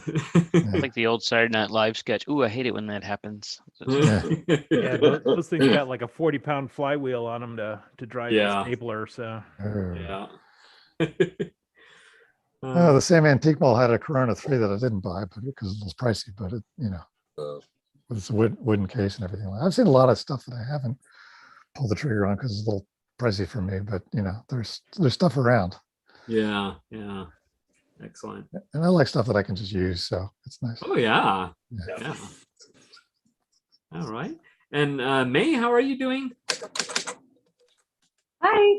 Thank you. I'm doing great. Got a new typewriter. Ooh. I'm working on it right now. Yeah, me, a new typewriter. Yeah, wow. Shock. Well, I bought the same typewriter. It came full circle. You guys were talking earlier about like your favorite, you buy a whole bunch of them and you try them and you get your favorite models. And I bought my first typewriter all over again. It's the JP3. Brother JP3. It is the best mechanical brother ever made, I think. Wow. It's made by Montgomery Ward. Now there's no space bar because there was a little shipping disaster. Sometimes typewriter gods bless us, and then sometimes the typewriter gods test our patience and skill in typewriter repair. And so the typewriter came packed, with just sparse padding and upside down. And so this is what the case ended up looking like. Oh, the typewriter itself got smashed. Yeah, it cracked through the case. And so all the levers on top are just bent over sideways. But the rest of the typewriter is fine. I don't know what they painted these things with, but even after that rough ride, it's still completely flawless, except for just the metal tabs on the top that I had to bend back out. And the typewriter itself is sparkling clean. I literally did not have to clean this typewriter at all, not even any dust. So it was worth it, a cracked case. I think I can smash it all back together and try super glue and maybe a cool sticker or something to cover it, and it should be okay. That's a good idea. So Like it was worth it, even after having to do all the repairs and stuff like that. So I had to fix the space bar because of course the shift lock key came off. So there's a couple of things I still need to do, but it looks like it's typing fine. I got it all adjusted. And now I have a backup of my favorite typewriter, my favorite manual typewriter. Is it the same typeface? Same typeface. It's exactly the same year. It's completely identical, except Oh, for wow. Yeah. a few serial numbers off. And so It would be I'm May's happy. typewriter if she didn't have to fix it a little bit. So what year is it? But this May? is the last, this 1971, both of them are 71. 1971. Yeah, and I have a few of I have the cursive version of this one too. So it's wonderful as well. But I don't type cursive as much as I do regular type. Yeah, cursive is fun. I might sell those someday because, I feel bad if if they just sit there, if I almost feel guilty just having a typewriter that I don't absolutely love. It's like, it's almost like it's a novelty that when it comes down to actual typing, they're not quite as nice. They're harder to read. So, but they're fun. So I don't know. I might sell the cursive someday, but in the meantime, I'm definitely keeping this. I'm partial to the new I don't find them hard to read. The Japanese. I love. Yeah. Yeah, I like the cursive. You mean? Yeah. Yeah. Well, I guess it hard to read depends. at all. I'm with you, May. I felt bad on one type page. There's one of the gals that have been posting there, and I never read any of her pages because they're all in cursive. And then somebody else commented she was upset because nobody had commented on her writing, and I felt bad. And I certainly wasn't going to comment that I hadn't read them because they were cursive, but then I felt bad because I might have commented had I read it. And so I can understand it. For me, it is difficult to read the cursive. Is. And so, well, you want to type it's on different bright for all of white us. paper. Yeah, bright white paper, dark ink, and a good photograph. It makes it a lot easier to read cursive like that in an image. I guess that in a letter it's fun, but I think it was Kerr that said, if somebody sends me a letter typed in cursive, I'm not reading it. I think that was Kerr. That's funny. I would read it though. Yeah. I'd read it. I said I find it annoying, but I still read it. Oh yeah. You'd still read it. It just takes a little longer, right? Yeah. Hey, my eyes are old. Maybe get your readers on. Trifocals, babe. I have trifocals. I have a script Olympia that just does not want to work. It is gunked up that bad. And I've tried to de-gunk it, and I thought I had it, but apparently not, because it sat for a bit and boy, it's gunked up all over again. Wow. It needs one of May's rubber ducky times. Yeah. Rubber ducky. Well, I have stopped doing the rubber ducky, and I've started to steer more towards using the solvents and mineral spirits and stuff like that. I stopped dunking my typewriters because why? I don't know. There's a part of me that, I'm a little afraid of water getting into parts that might not dry out as fast, like in the mainsprings and stuff like that.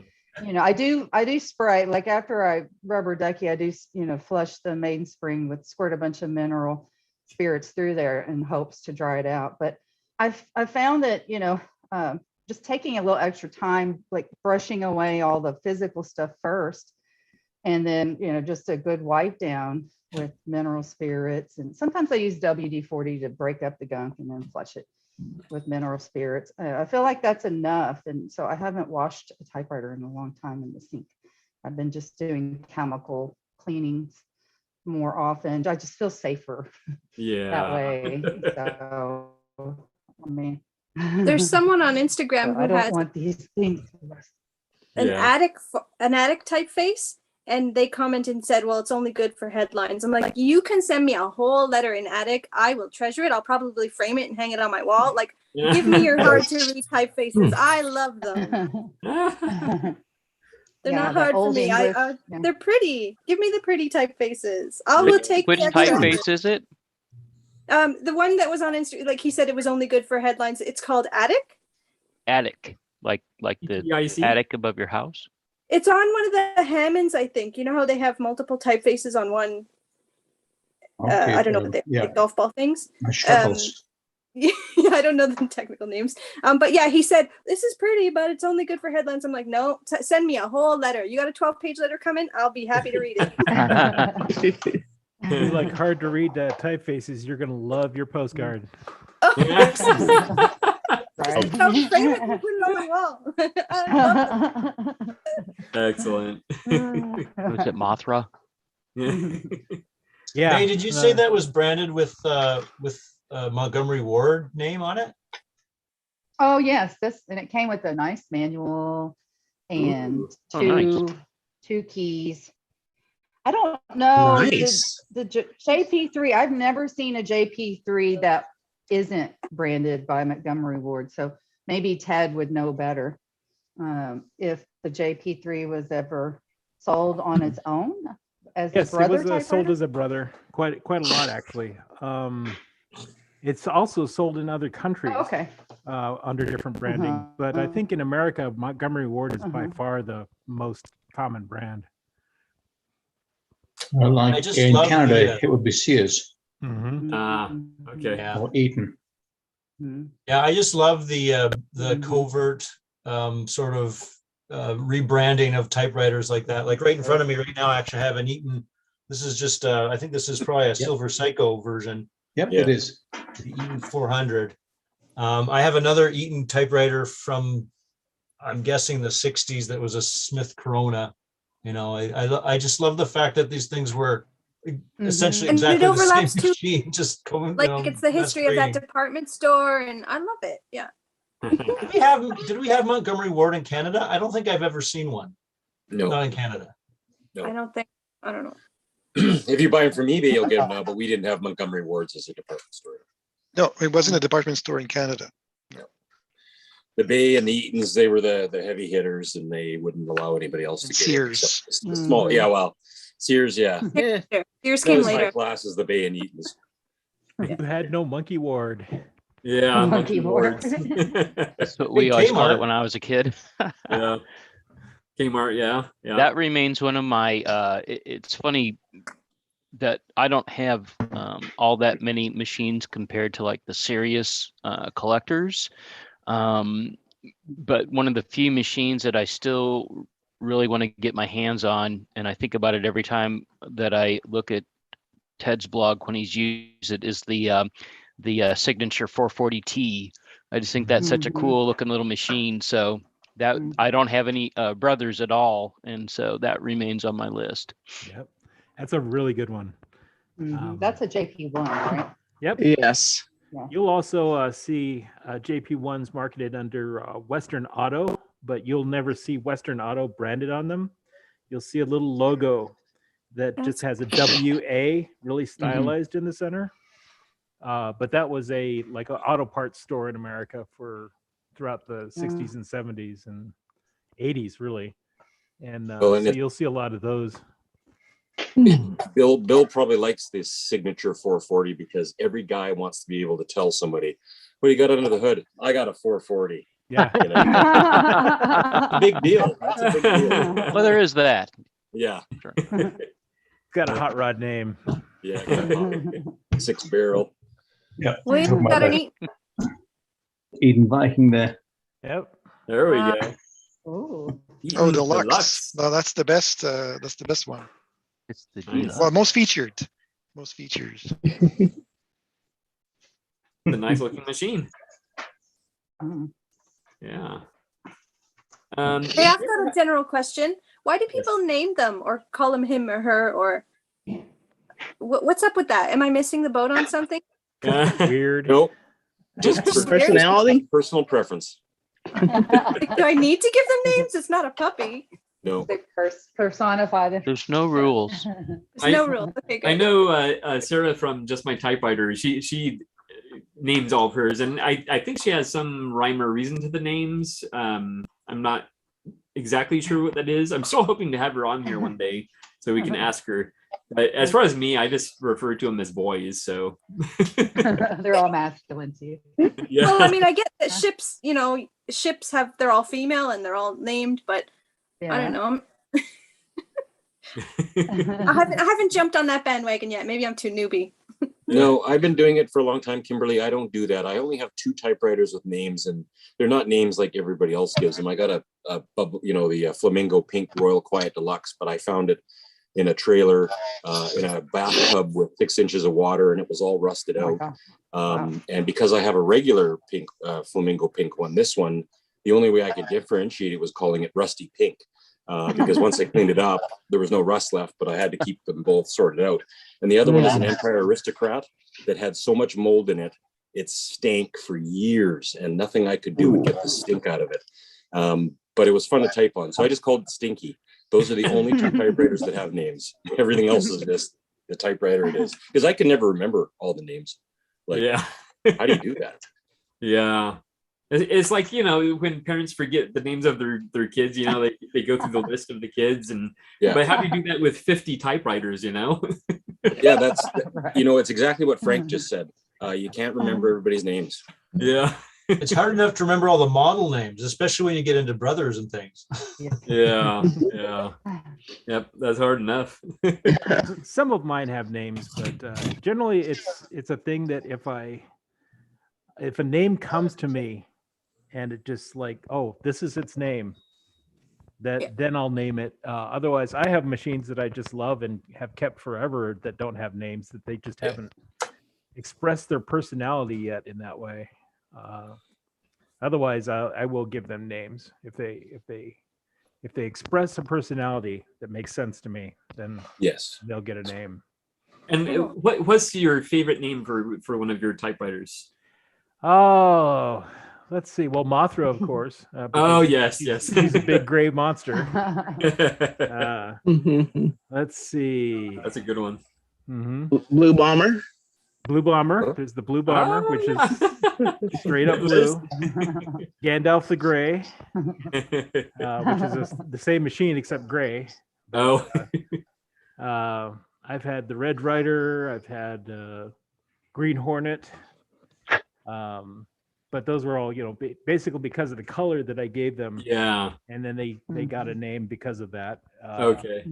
Well, that's all right. You can name your race cars and stuff. I mean, I sort of get that, but when they're calling them Charlie and Susan, I'm like, I don't get it. Well, I mean, my first one is called Moneypenny, which is because Moneypenny.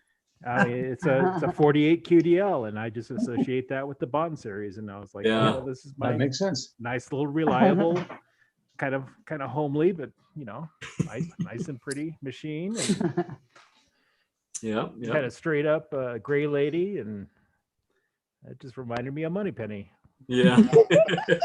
That's why she got that name. It's just a thing. Yeah. I don't think you have to do it, but it works for me.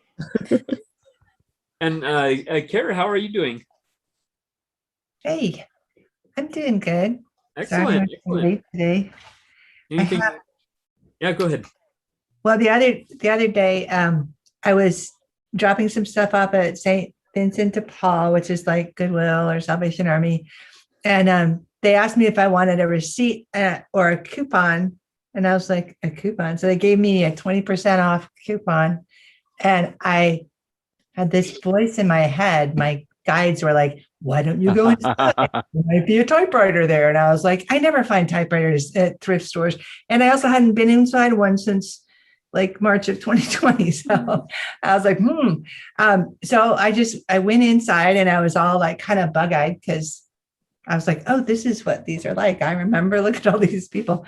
And so I was walking around, and usually when I do find them there, they're like the old like word processors, and they're in the electronics department, and it's like me, whatever. So I just was looking around that area, didn't find anything, walked down the kitchen aisle, and at the end of the kitchen aisle, there were some sewing machines. I think there were sewing machines. That's my memory, because really what I saw was a typewriter case that was open and beams of light coming down on it and sparkles. And the angels said, I said, that's not even the kind of typewriters that I collect. Uh-oh. Get ready for Epiphany time, everybody. Yeah. You're in a new town, aren't you? So you should have a whole new crop of thrift. Well, it's stores to look actually at. my old town. I mean, I lived here for like 30 years before we moved to San Diego. So I know where all the thrift stores are here. I could never figure out where they were in San Diego. But yeah, so I was like, I've never wanted one of those, but I want this one. So this is my new baby. Oh, number 5. Number 5 Streamline. Yes. 20% off. Yes. So then I looked at it, it was like $95. And I'm like, are you kidding me? I'm not going to pay $95. And then I was like, I'm going to pay $76. And it's got I've got one of those too. Very nice. And the carriage was locked, but look how shiny it is. Yeah. It's And like, the decals are in good shape too, Kara? yeah, everything, the feed rollers in the back are flat. Oh, So good. what? Oh, that always happens with those. It's very dusty, but like everything works. So the carriage was locked. I think that's why it was waiting for me, because nobody could buy it. Figure it. Even the slugs are clean. I mean, it's dusty, but the ribbon even has ink in it. There's all these weird little knobs and stuff that I'm like, okay, what the hell is that? That is That's the keyboard lock for when It's in the choke for the carburetor. well, actually, what it does is when What you that put it actually in the is- case, it activates the carriage release. So if you have the carriage lock on, Oh, it'll release that, so not you quite, don't not quite. slam the lid down on top of. oh, nice. Thank you. I think And we'll how do find how do I I open the ribbon cover? I mean, yeah, whatever this is. I guess it's not technically the ribbon cover, is it? How do I open the hood? You Four don't screws. really. What? The crowbar. No. Generally speaking, you don't need to open that. But I want to It clean is- it. Okay, there are 4 screws. You'll find 2 on each side. Oh, okay. I don't want to clean it that Very way. small fat screws. Now, what that No, there's what- no screws. what that button at the back actually is if you have the carriage shift lock on, if you push a button, it'll drop the carriage. Oh. Try that. No. Okay, then last question, y'all.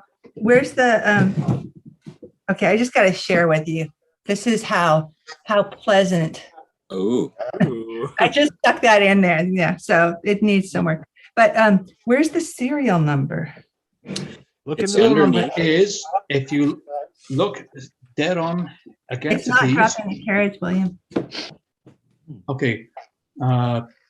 Put your shift lock on. It is. Okay, now push a button at the back. Nothing happens. It Push might quite not. hard. It might not be connected. Sometimes they get bent out. It has a funny thing where like the types all the alignment is great, except so the caps, when I shift, the caps are in alignment, but when I put it on shift lock, the caps are in a different alignment from You just need to form the tab that it locks onto. Oh, you think so? Yeah. 'Cause Okay, somebody else was telling me on Facebook that I needed to do some kind of shift lock adjustment underneath it or something. Well, it's the tab that the shift lock locks onto when you push Okay. it, and it locks down on there. You can move that up and down to adjust where it's locking. And that'll change where the cap. Alignment is, yeah, because all that is just pushing the carriage up and locking Right. it in place. As far as the serial number, you want to get a flashlight. Okay. And just look straight onto it, into the keyboard where the keyboard comb is, where the key levers come out of, and look to on the right side. Or the middle on those. Sneaky bastard. That was probably covered in dust a few minutes ago before I ran this thing over it. Okay, cool. I will look that up. Yep. I have one other thing to show you too. I got in the mail because my friend Bob Marshall sent me one of his little cleaning kits. Oh, nice. So awesome, you guys. That's what I was using as these. Well, it was clean a minute ago. Yeah. Bottle of alcohol, little pads, little microfiber cloth, little toothpick, little thing of super lube for the rails. So cool. When he puts them on his eBay, you better go get one or two. And I also did a typing prompt if you want. Yeah, Oh, go for it. Need to hear We've been that. so chatty today. Nobody's even talked about typing prompts. I know. I know. Yeah, This we is even have a probably new our- member that we haven't talked to. So Oh yeah. No, Let's talk to the people first. So we no, can actually, it's been on before. Liz has been on. Oh, Yes. Who's moderating Oh, this? I- What's going on? Oh man. Me. Hi. Ted Monk. I just wanted to say hi because I hadn't seen her before. So Yeah, it's been quite a while though. Liz, how are you? I'm doing good. I'm just under the weather right now. Oh no. Well, you look fine. Thank you. So it was new with you. It has been such a long time.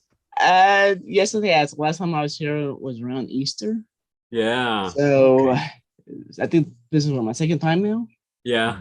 And since then, I've added a few more typewriters. So Okay. I'll offer them off to you right now. Okay. Yeah. They're all Olympias S3s. Nice class. Oh, the blue. I love the blue. It's Oh, like the drool off my face. No, I take it back. Two of them are S3s. The other one was S4. Oh, okay. So I got this one from Melvin Marvin on Facebook. okay. This one from Kurt Jackson of National Typewriter. Oh, nice. Yeah. And this That's one good. off of eBay. Nice. Nice. Very good. Very pretty. I'm enjoying time with those right now. Very good. So what does that bring your typewriter account up to? I don't know actually. A gentleman never asks. Gregory. It's a bad host tonight. Man, Gregory, come A on. lady never tells. Thank you, maid. if you count, it might cause you to have to think critically about what you do and how you live your life. And we do not like to do that. Yeah. Not one. Yeah. Oh. Live free and wild. Yeah. Excellent. Funny. We're always just one machine away from, the The perfect. last one. Yeah. Perfect number, We're right? just one short. But I will say the middle one, the I guess maroon one that I got from Kurt from National Typewriter, that one is tied with my Torpedo 18 as my favorite ones. Ah. So Great. I really have to Like try out one of these torpedoes. Torpedo 18s. yes, I don't have an 18. I have a 30, and I'm wondering if is the 18 a big step up from the 30? Like, should I trade up? I don't know. I've not tried the 30 one, so I don't know. Okay, thanks. You're welcome. But I've heard a whole lot more about the 18s than I have about the 30s. Okay. Yeah, that is the most common one you hear about, I think. Yeah. Yeah. Very cool. And they are skyrocketing in prices, especially on Shop Goodwill. Oh yeah. Woo. Oh man. I think all That's the kinda typewriters crazy. in general on there have really gone up, it seems. It's pretty crazy. And if She waits. Lynn was online, I want to apologize to her because I'm the one that got the famed or the yellow and green torpedo that I had got from Shop Goodwill. They Ah. choose them. You don't have to apologize for that. No, They adopt us. We don't adopt them. that's right. Yeah. It chose you You're as its owner. That's not your fault. No. Blame I- the machine. I- There Donating you to go. charity. True, but when I'm going against another fellow typewriter person, I do feel bad. Well, yeah. Sometimes. We're just o- like- only typewriter people are going to bid on the typewriter. Yep. So no matter which one you bid on, you're going to be battling some other typewriter person. It's a Yeah. gladiator fight. So was that the one Somebody, that post- went? somebody posted on Facebook the signet that I was like just so after, and I put a really high bid on, and they sunk me by $1 because I wasn't there at the last minute. And then they posted it on Facebook. I was like, Bridget, that was you. But it was missing a couple typewriter bars, so Yeah, that just means that the one that you find later, Kara, is going to be better. Like the one Yeah. that's meant for you that's coming is going to be way better. Okay. Thanks, Kimberly. What's its name going to be? That's what I want to know. Typewriter. Staying there. Right. Typewriter. Well, it is so good to see you again, Liz. Thank you. I'm happy to be back, and I will be joining you more often. Excellent. That would be great. Definitely. And, Speaking of that, I'm sorry. Go Speaking ahead. of typewriter prices, did y'all see the Boss business writer on Shop Goodwill? No. 3,000. That's a bid. Whoa. Wow. Oh man.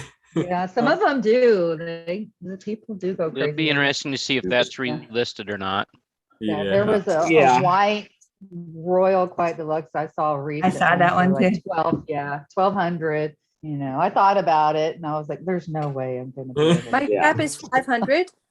If I'm like pushing the cap, then it'll be 500 before shipping. But that's it. I'm not going 501. Nope. Yeah. Yeah, I'm very cheap. I won't go past 50-ish. You know, maybe 75 if it's a really, really good machine. But Yeah. I try to find all the poor little, cheap ones and then fix them up and turn them into, $500 machines. Hopefully, at least that's what I think I'm doing. Yeah, 500 US is what my max. Yeah. It actually feels like prices here in the Northwest have dropped a little bit over the past It number of months. fluctuates. I've noticed that. Like they'll go for really high for a few months and then really low for a few months. So maybe it fluctuates with like tax season and holidays. I hadn't noticed them doing anything but going up for, the first 9 months or so that I was paying attention. Only more recently have I noticed what seemed like I got the general sense that prices have been dropping some. So Yeah. kind of interesting. Yeah. Yeah. Online prices are definitely going up though. Everywhere. Yeah. Yeah. Shipping's gone up. Yeah. Hey, Christopher, how are you doing? Hey, I'm very well, thanks. How are you guys? Good. Good. I have two things of interest. No new typewriters. I've sort of found my holy grail. But the saga of my typewriter that's in the repair shop is this. He had it out. He was going to fix the bell. And I said, well, let me come pick it up and use it till you get the part. And he called me and said, oh, Chris, I'm sorry. The people who own this building are trying to sell it. And last Saturday, the wife of the owner came in and cleared off my desk. So you can imagine what happened. He can't find the rear panel. Oh no. Smith Corona Super, I think. And it's been missing for a week. So who knows what's going to happen to that. So wish me luck, everybody. It's my favorite. And the other thing I've been doing this morning while I've been listening to all you brilliant people is printing out postcards for the postcard exchange. I need some opinions. Shall I send this one, which is Elephant Arch in Utah? It's kind of our state logo. It's my original watercolor. It's beautiful. I recognize it. There's this one, which is a ghost town out in the West Desert from here that was settled by you're really talented. Hawaiians. Oh, thank you. Settled by Hawaiians. So I owe Emily a card for this week. I'm going to send one of these to her, and she's not here, so she doesn't get to choose. I'm guessing she'd be delighted to have either one. I'm guessing she would be. Those paintings are beautiful. Yeah, very nice. That's my painting in the back too. It's called Hope of Spring. So. Oh, I love that one. Nice. Lovely. Well, contact me later and you can buy it from me. So. Or trade the back panel of a silent. Again? I said, or trade for the back panel of a Smith Corona. Yeah. I can find that. Anyway, thanks for being here. You've entertained me all morning while I've been doing my work, digging into my Jurassic Park files on my computer. So thank you. Excellent. Excellent. Very good. Well, thank you for being here. Now, Kara, I know you said you had a typing prompt. Were you ready? Yes, I did. I was trying to find it. I was trying to find my serial number in the typewriter database. Oh, So Ted, how come there aren't any pictures of in the Remington files? Because that web page is, I think, 300 kilobytes all by itself, just with text. And if I added all the little images, it would probably take about 5 minutes for it to load. Yeah. Wow. Yeah. All right then. Yeah. So Because Royal, there's not I that don't- many. So I'm very visually oriented and I don't know anything about Remington. So trying to like going by the numbers. Okay, I'll I did find. put links on the, like if you go to the top and you look at the links, that shows the serial that's- prefixes. So you can look at that, and if you find it, you click on it and it takes you right to that point on the page. Oh, good. Oh, thank you. There are anchor links. Remember those from the 90s? Anchor links. I still use those. Oh, I have another typewriter thing to say. So I only collect Smith Corona and Royals, and apparently now I have a Remington. I mean, I do have an Underwood and a Oliver, but people, give you things. And a friend of mine from childhood, her dad died this last week. And she posted it on Facebook, and I was expressing, my condolences and stuff. And she said, thanks. And then she said, I saved his typewriter for you. He wrote his thesis on it. Oh, wow. And it's a Remington. And I'm like, oh crap. Now I'm collecting Remington. Because, it's a travel writer, like 1954, which is the year that this house was built. So I'm like, that's perfect. We'll put it in the museum. So Hey, anyway. Kier. Yeah. So if you look at my picture, this is Brandy. This is my Remington Model 5. How pretty. Was that where? How did it get to be that color? Oh, I love That's custom paint. Yeah, that's not the original. The original looked really, really rough. I'm not jealous at all. Was that Megan Seata that did that? Yes. Okay. Unplug. Oh, she does a great job. Yeah. I love That her. is so pretty. Amazing. And then I have a Remington Quiet Writer. Oh yeah, I tried one of those one time. I liked it, but not enough. Yeah. But now I'm going to have to get one of those. Because apparently I'm reaching out. Just wanted to share those. Thank you. Good. And there's your floor. And there's your ceiling. Okay, I can read this really quickly. Oops. So, all right. Well, I don't know who knows this about me, but for work, my work, I'm self-employed and I'm a channeler. So I have paranormal experiences like almost daily for the last 30 years. But this one really stood out to me. It happened pretty early on. And I feel like it kind of helped give me confidence in my work. So I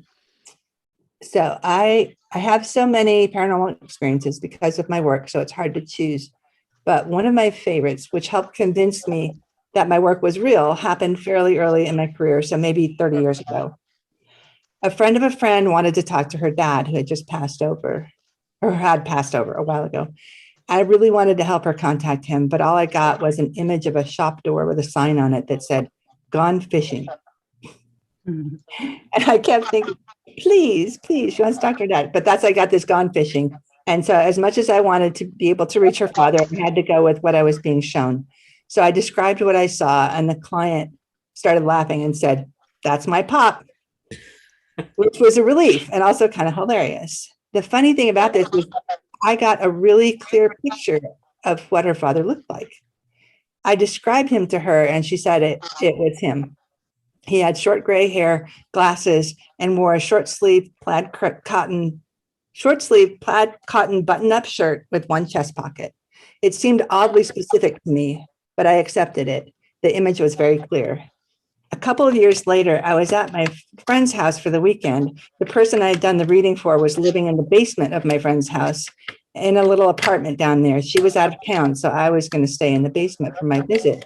When I stepped, it's not a ghost story. Sorry, it's not that paranormal. But when I stepped into the living room and flipped the light switch, I gasped. There were several framed photos of this person's father. the one who'd gone fishing, and he looked exactly like the person I saw during the reading a couple of years earlier. In a couple of photos, he was holding a fishing rod.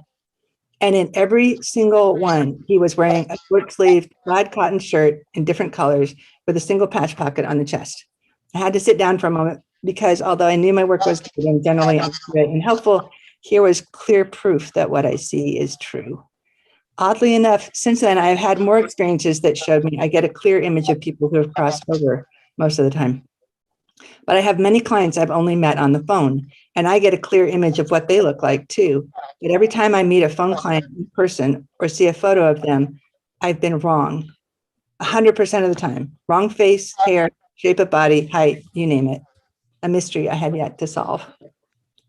Wow. Aw, That is crazy. Great. love Yeah, it. that was Good job. I could see how that would have an impact on your career. Definitely. Why can't I, like, why don't I know what the living people look like? You would think that would be more constant than the dead people, right? we're still dynamic. Our personalities are still shifting and changing, and change your hair, and we're too dynamic while we're still breathing on here on Earth. Yeah. Right. All right. Did anyone else have a typing prompt or questions or comments before we finish out? Oh, you have one, Bill? I saw a piece of paper. Go I'll for try it. to read this quickly. It's okay. You got time. My biggest problem with this week's typing prompt. Pull your mic down. Can you pull your Oh, thank you. Yeah, your microphone's Yep. Sorry. muted. Okay, there. My biggest problem with this week's typing prompt asking us to share a paranormal experience that we've had is trying to determine which one to focus on. You see, in my case, such experiences first occurred when I was very young, whenever we would go to spend the night at my grandmother's house. Though I can't describe any specific experience from this period of time in great detail, I can still recall exactly how I felt. The old saying, my hair was all standing on end, definitely applied. Fast forward about 3 decades or so, I've just moved my family and myself to Portland, Oregon. My wife and son had never seen the house in person until we moved here. That very first night we stayed in the house, my wife, son, and our 2 dogs had all gotten settled in upstairs while I sat alone in the living room. As I continued to just sit there, staring at nothing in particular, I thought I had caught something out of the corner of my eye. Though I couldn't pick out anything in particular, I realized that my hair was standing on end. It was the exact same feeling that I'd experienced as a young child while staying at my grandmother's house. I elected not to say anything to my wife, decided to see how things played out instead. I continued to sense a presence at various times over the course of the first weeks. Then one night after I walked upstairs, my wife asked if I had my clock radio set up on some type of timer or something like that.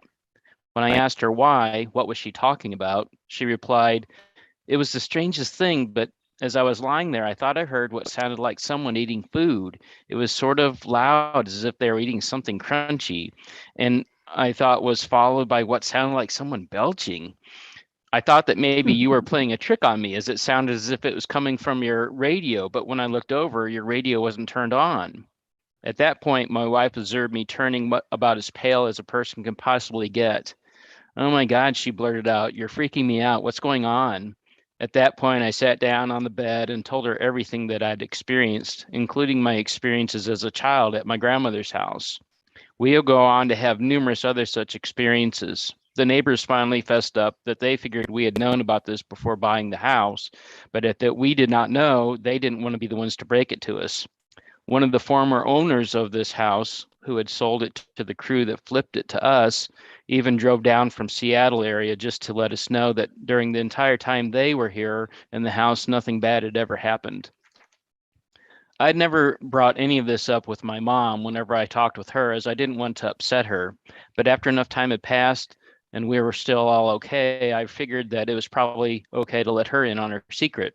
When I finally did tell her, I mentioned the part about what had happened when I was a kid whenever we stayed at my grandmother's house. She remembered me telling her about this many times when I was young. Then she paused and told me that she never had the heart to tell me when I was young that my grandmother's house, the house that my mom had grown up in, was indeed haunted. The house had been owned by a doctor at one point early in time, and it also served as the building that he practiced out of. More than one patient had apparently been lost during that period of time, and it seems that the spirits never left the dwelling. At least that's what my mom shared with me after all these years later. I'll be damned, I thought to myself. To be honest, I actually felt a sense of relief after learning this. The memory that experience had haunted me, no pun intended, all this time. It felt good to understand why. Not that I could really understand it. This isn't something that I share all that often, and I never would have mentioned any of this with all of you if it weren't for this week's prompt. But I've ended up chalking all this up to the fact that the older I get, the more I accept that there are things that I'll just never be able to fully understand.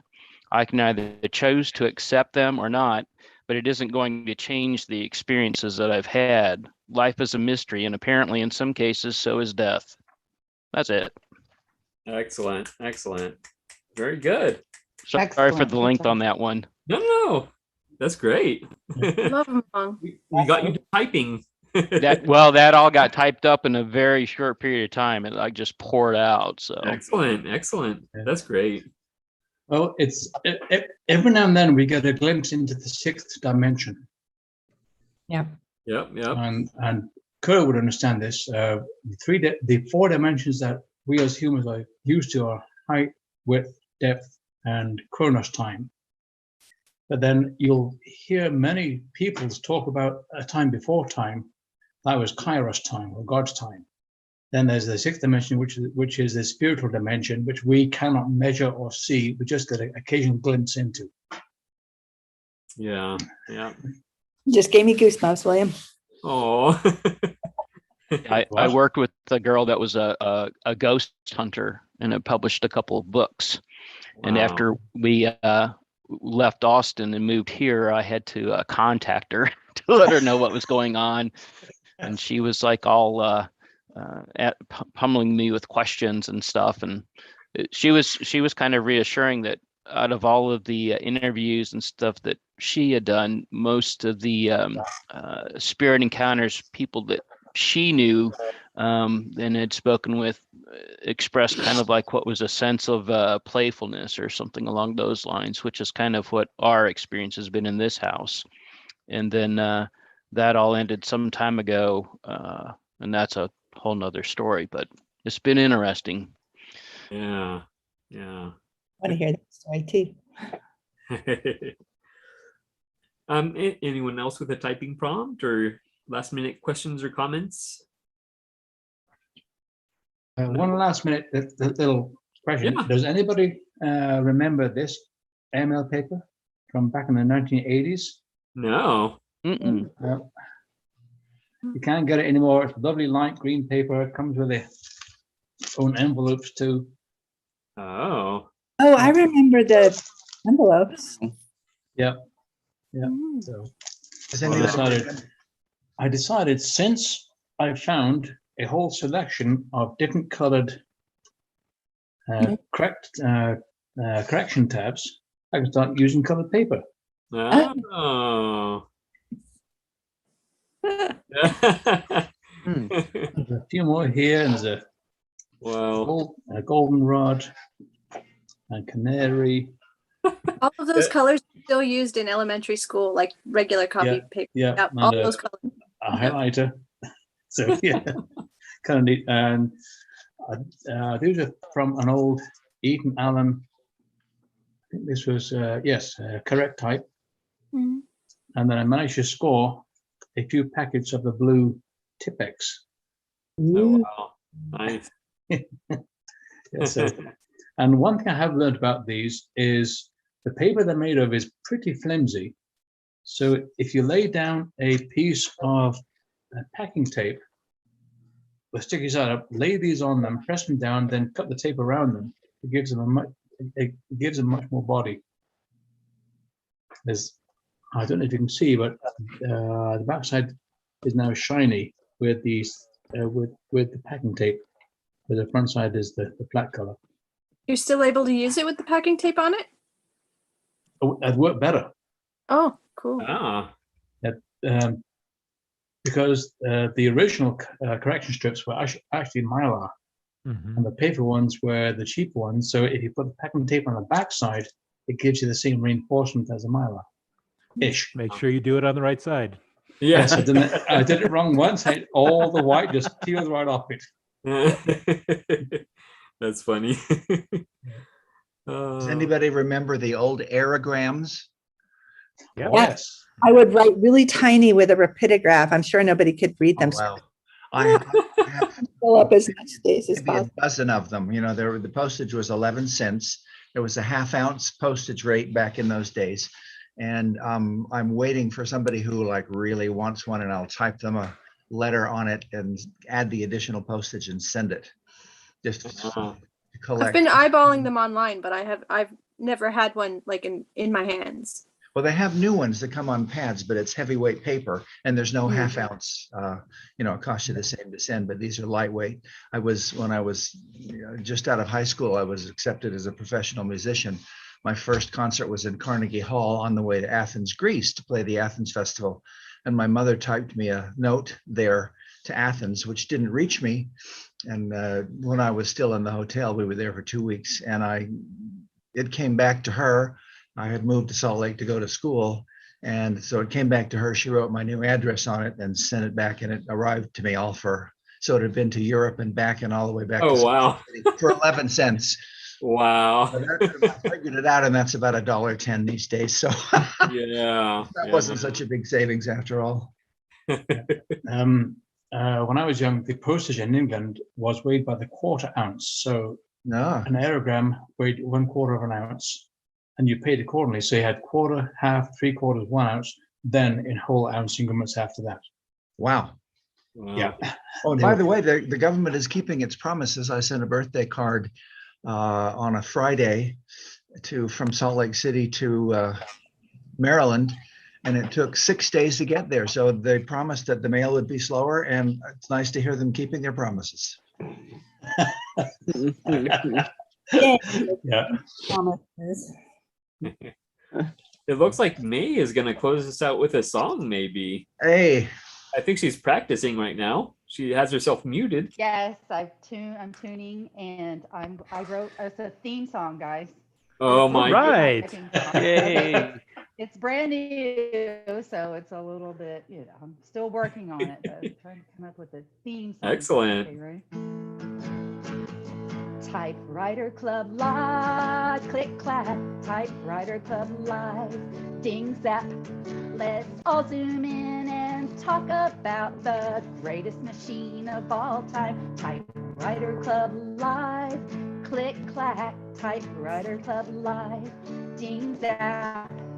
Let's talk and type upon our favorite typewriters in our lives on Typewriter Club Live. And then typing. I'm going to work on it and put some typewriter stuff in the background, and Wow. Our theme song coming up. Wow. It's going to be awesome. Instead of clapping, I feel like we should all be So, I making guess this typing is gonna noises. I know, huh? This is, so I'm gonna have to, from now on, I guess I'm gonna expect a little song every now and then, right? Oh, we love it. That's We love fine. it. Keep them coming. I love it. I like doing it. I think in songs sometimes. So Excellent. I'm happy to share. I'm buying typewriters and music for sure. Mhm. If you do happen to record a version of it, I would love a copy so that we can play it. I'm going to try. Yes. Oh, you froze. You will be the first one to get it. Okay, awesome. Oh no, can you still hear me though? Yeah, Okay, my yeah, internet yeah. connection is kind of, but yeah, you will be the first to get the copy when I Oh, when I thank record you so it. much, May. You're welcome. That's I awesome. enjoy this so much. It inspires me to write songs and buy a whole bunch of typewriters. Excellent, excellent. Oh, I did get, as we close out, I did get one new typewriter. Of course, if you're in the Facebook groups, you've already seen it. It's another large font typewriter. Oh my goodness. 6 CPI. Yeah. Oh. So I have 3 different 6 CPI typefaces now. Oh, wow. Yeah. My Wait, goodness. I want to see it. Oh, sorry. Here. I want to see So the Smith Corona let me- Classic let me- 12. Yeah, and let me zoom in on the typeface. I don't know if you can see it on the little camera. Yeah. So I typed the song that I just. Yeah. So it's just plain non-serif. I like it. It's great It's for sweet. songwriting. So I can read, my words from a distance. So That's I like great. plastic 12s. They're not the prettiest typewriter, but man, they're great. They're just they're perfect. They're handsome. I like Heavy. them. Yeah, And I May, like them. Yeah. hmm you can take that up one notch by buying a ream of 11 by 17 paper. Because it has a I 12-inch have carriage, you can go 11 Yeah, by and you can 17 put and the yes. Write type very of large regular letters. size, regular length, across. Yeah, Yeah, definitely. yeah. I did buy some of that paper just to try it on our wider carriage Yeah. typewriters. And Yeah. it does work, for smaller print, no. What's the sticker on the side? What's the decal? So there's Vallejo. There's one. I don't know if you can see that. And Yep. then there's another one. So this is, I guess, California, Vallejo, California. I'm assuming there's no area says code. Tennessee And then on on the other, and then on the others, what says Tennessee Street? But then this is Oh, the okay. typewriter doctors. And That's I did cool. not. Yeah. So this typewriter came from California. It came from Salinas, California, Shop Goodwill. Nobody caught it because it's a gray, plain typewriter. Yeah. I got it for a song. I love gray. Yeah. I think it's pretty. You got it for a song and you wrote a song on it. Yeah. Exactly. Well, May, as soon as I'm able to get down across the state line to pick up my Olympia SG1 with the 6 CPI, you will be getting a letter typed on that on 11 by 17 paper. Excellent. I'll type one back, right back. Yeah. I can't promise how soon that'll be, but the border opens November the Post. 11th, 8th, I think we said. Around there somewhere. Yeah. But I still have to get all my ducks in line to find out what tests and what proofs of Yeah. vaccination I need before I can get over there. So I can get to the States, no problem with proof of vaccination. It's getting back from the States. Yeah. May only be an hour later, but who knows what the Canadian government wants to come back into Canada. There's something about that typeface too that makes it look even larger. Like I have a bulletin typeface, just CPI 10, but it looks bigger than 10 because it's just without the serif. It's a primary old. type. Yeah. It's like a Yeah. preschool type. It makes it like that optical illusion that it's even larger than it is. Yeah. Yeah. Sans serif. Mhm. Yeah. Mhm. All Bit right. like Arial. Well, I have a dog that needs to go potty, so Okay. we're gonna call it quits with that. But Thank you, Gregory. Thank you, Gregory. So much fun. Thank you so much, everybody. I really It was fun. It's all Thanks, good. everybody. Thanks to Gregory. We'll definitely see you. Okay. Take care, all. Bye, everybody. Bye. Yeah. Oh, Bye. next week is Halloween. So happy Yay. Halloween. So, Yay. so we We'll be all having a come meeting. in costume. There you go. Oh, let's do that. Yeah. Favorite typewriter or typewriter Let's related. change our names and dress in costume and see if we can figure out who each other are. Everybody's going to come as Shoals. Okay. All right. Thank you, everybody. Thank you, Gregory. I'm going to come as Ted Monk. Okay. Exactly. That's my favorite question. I'm every Sherlock tiara. Monk. Oh, there you go. All right. Bye, all. everybody. Bye-bye.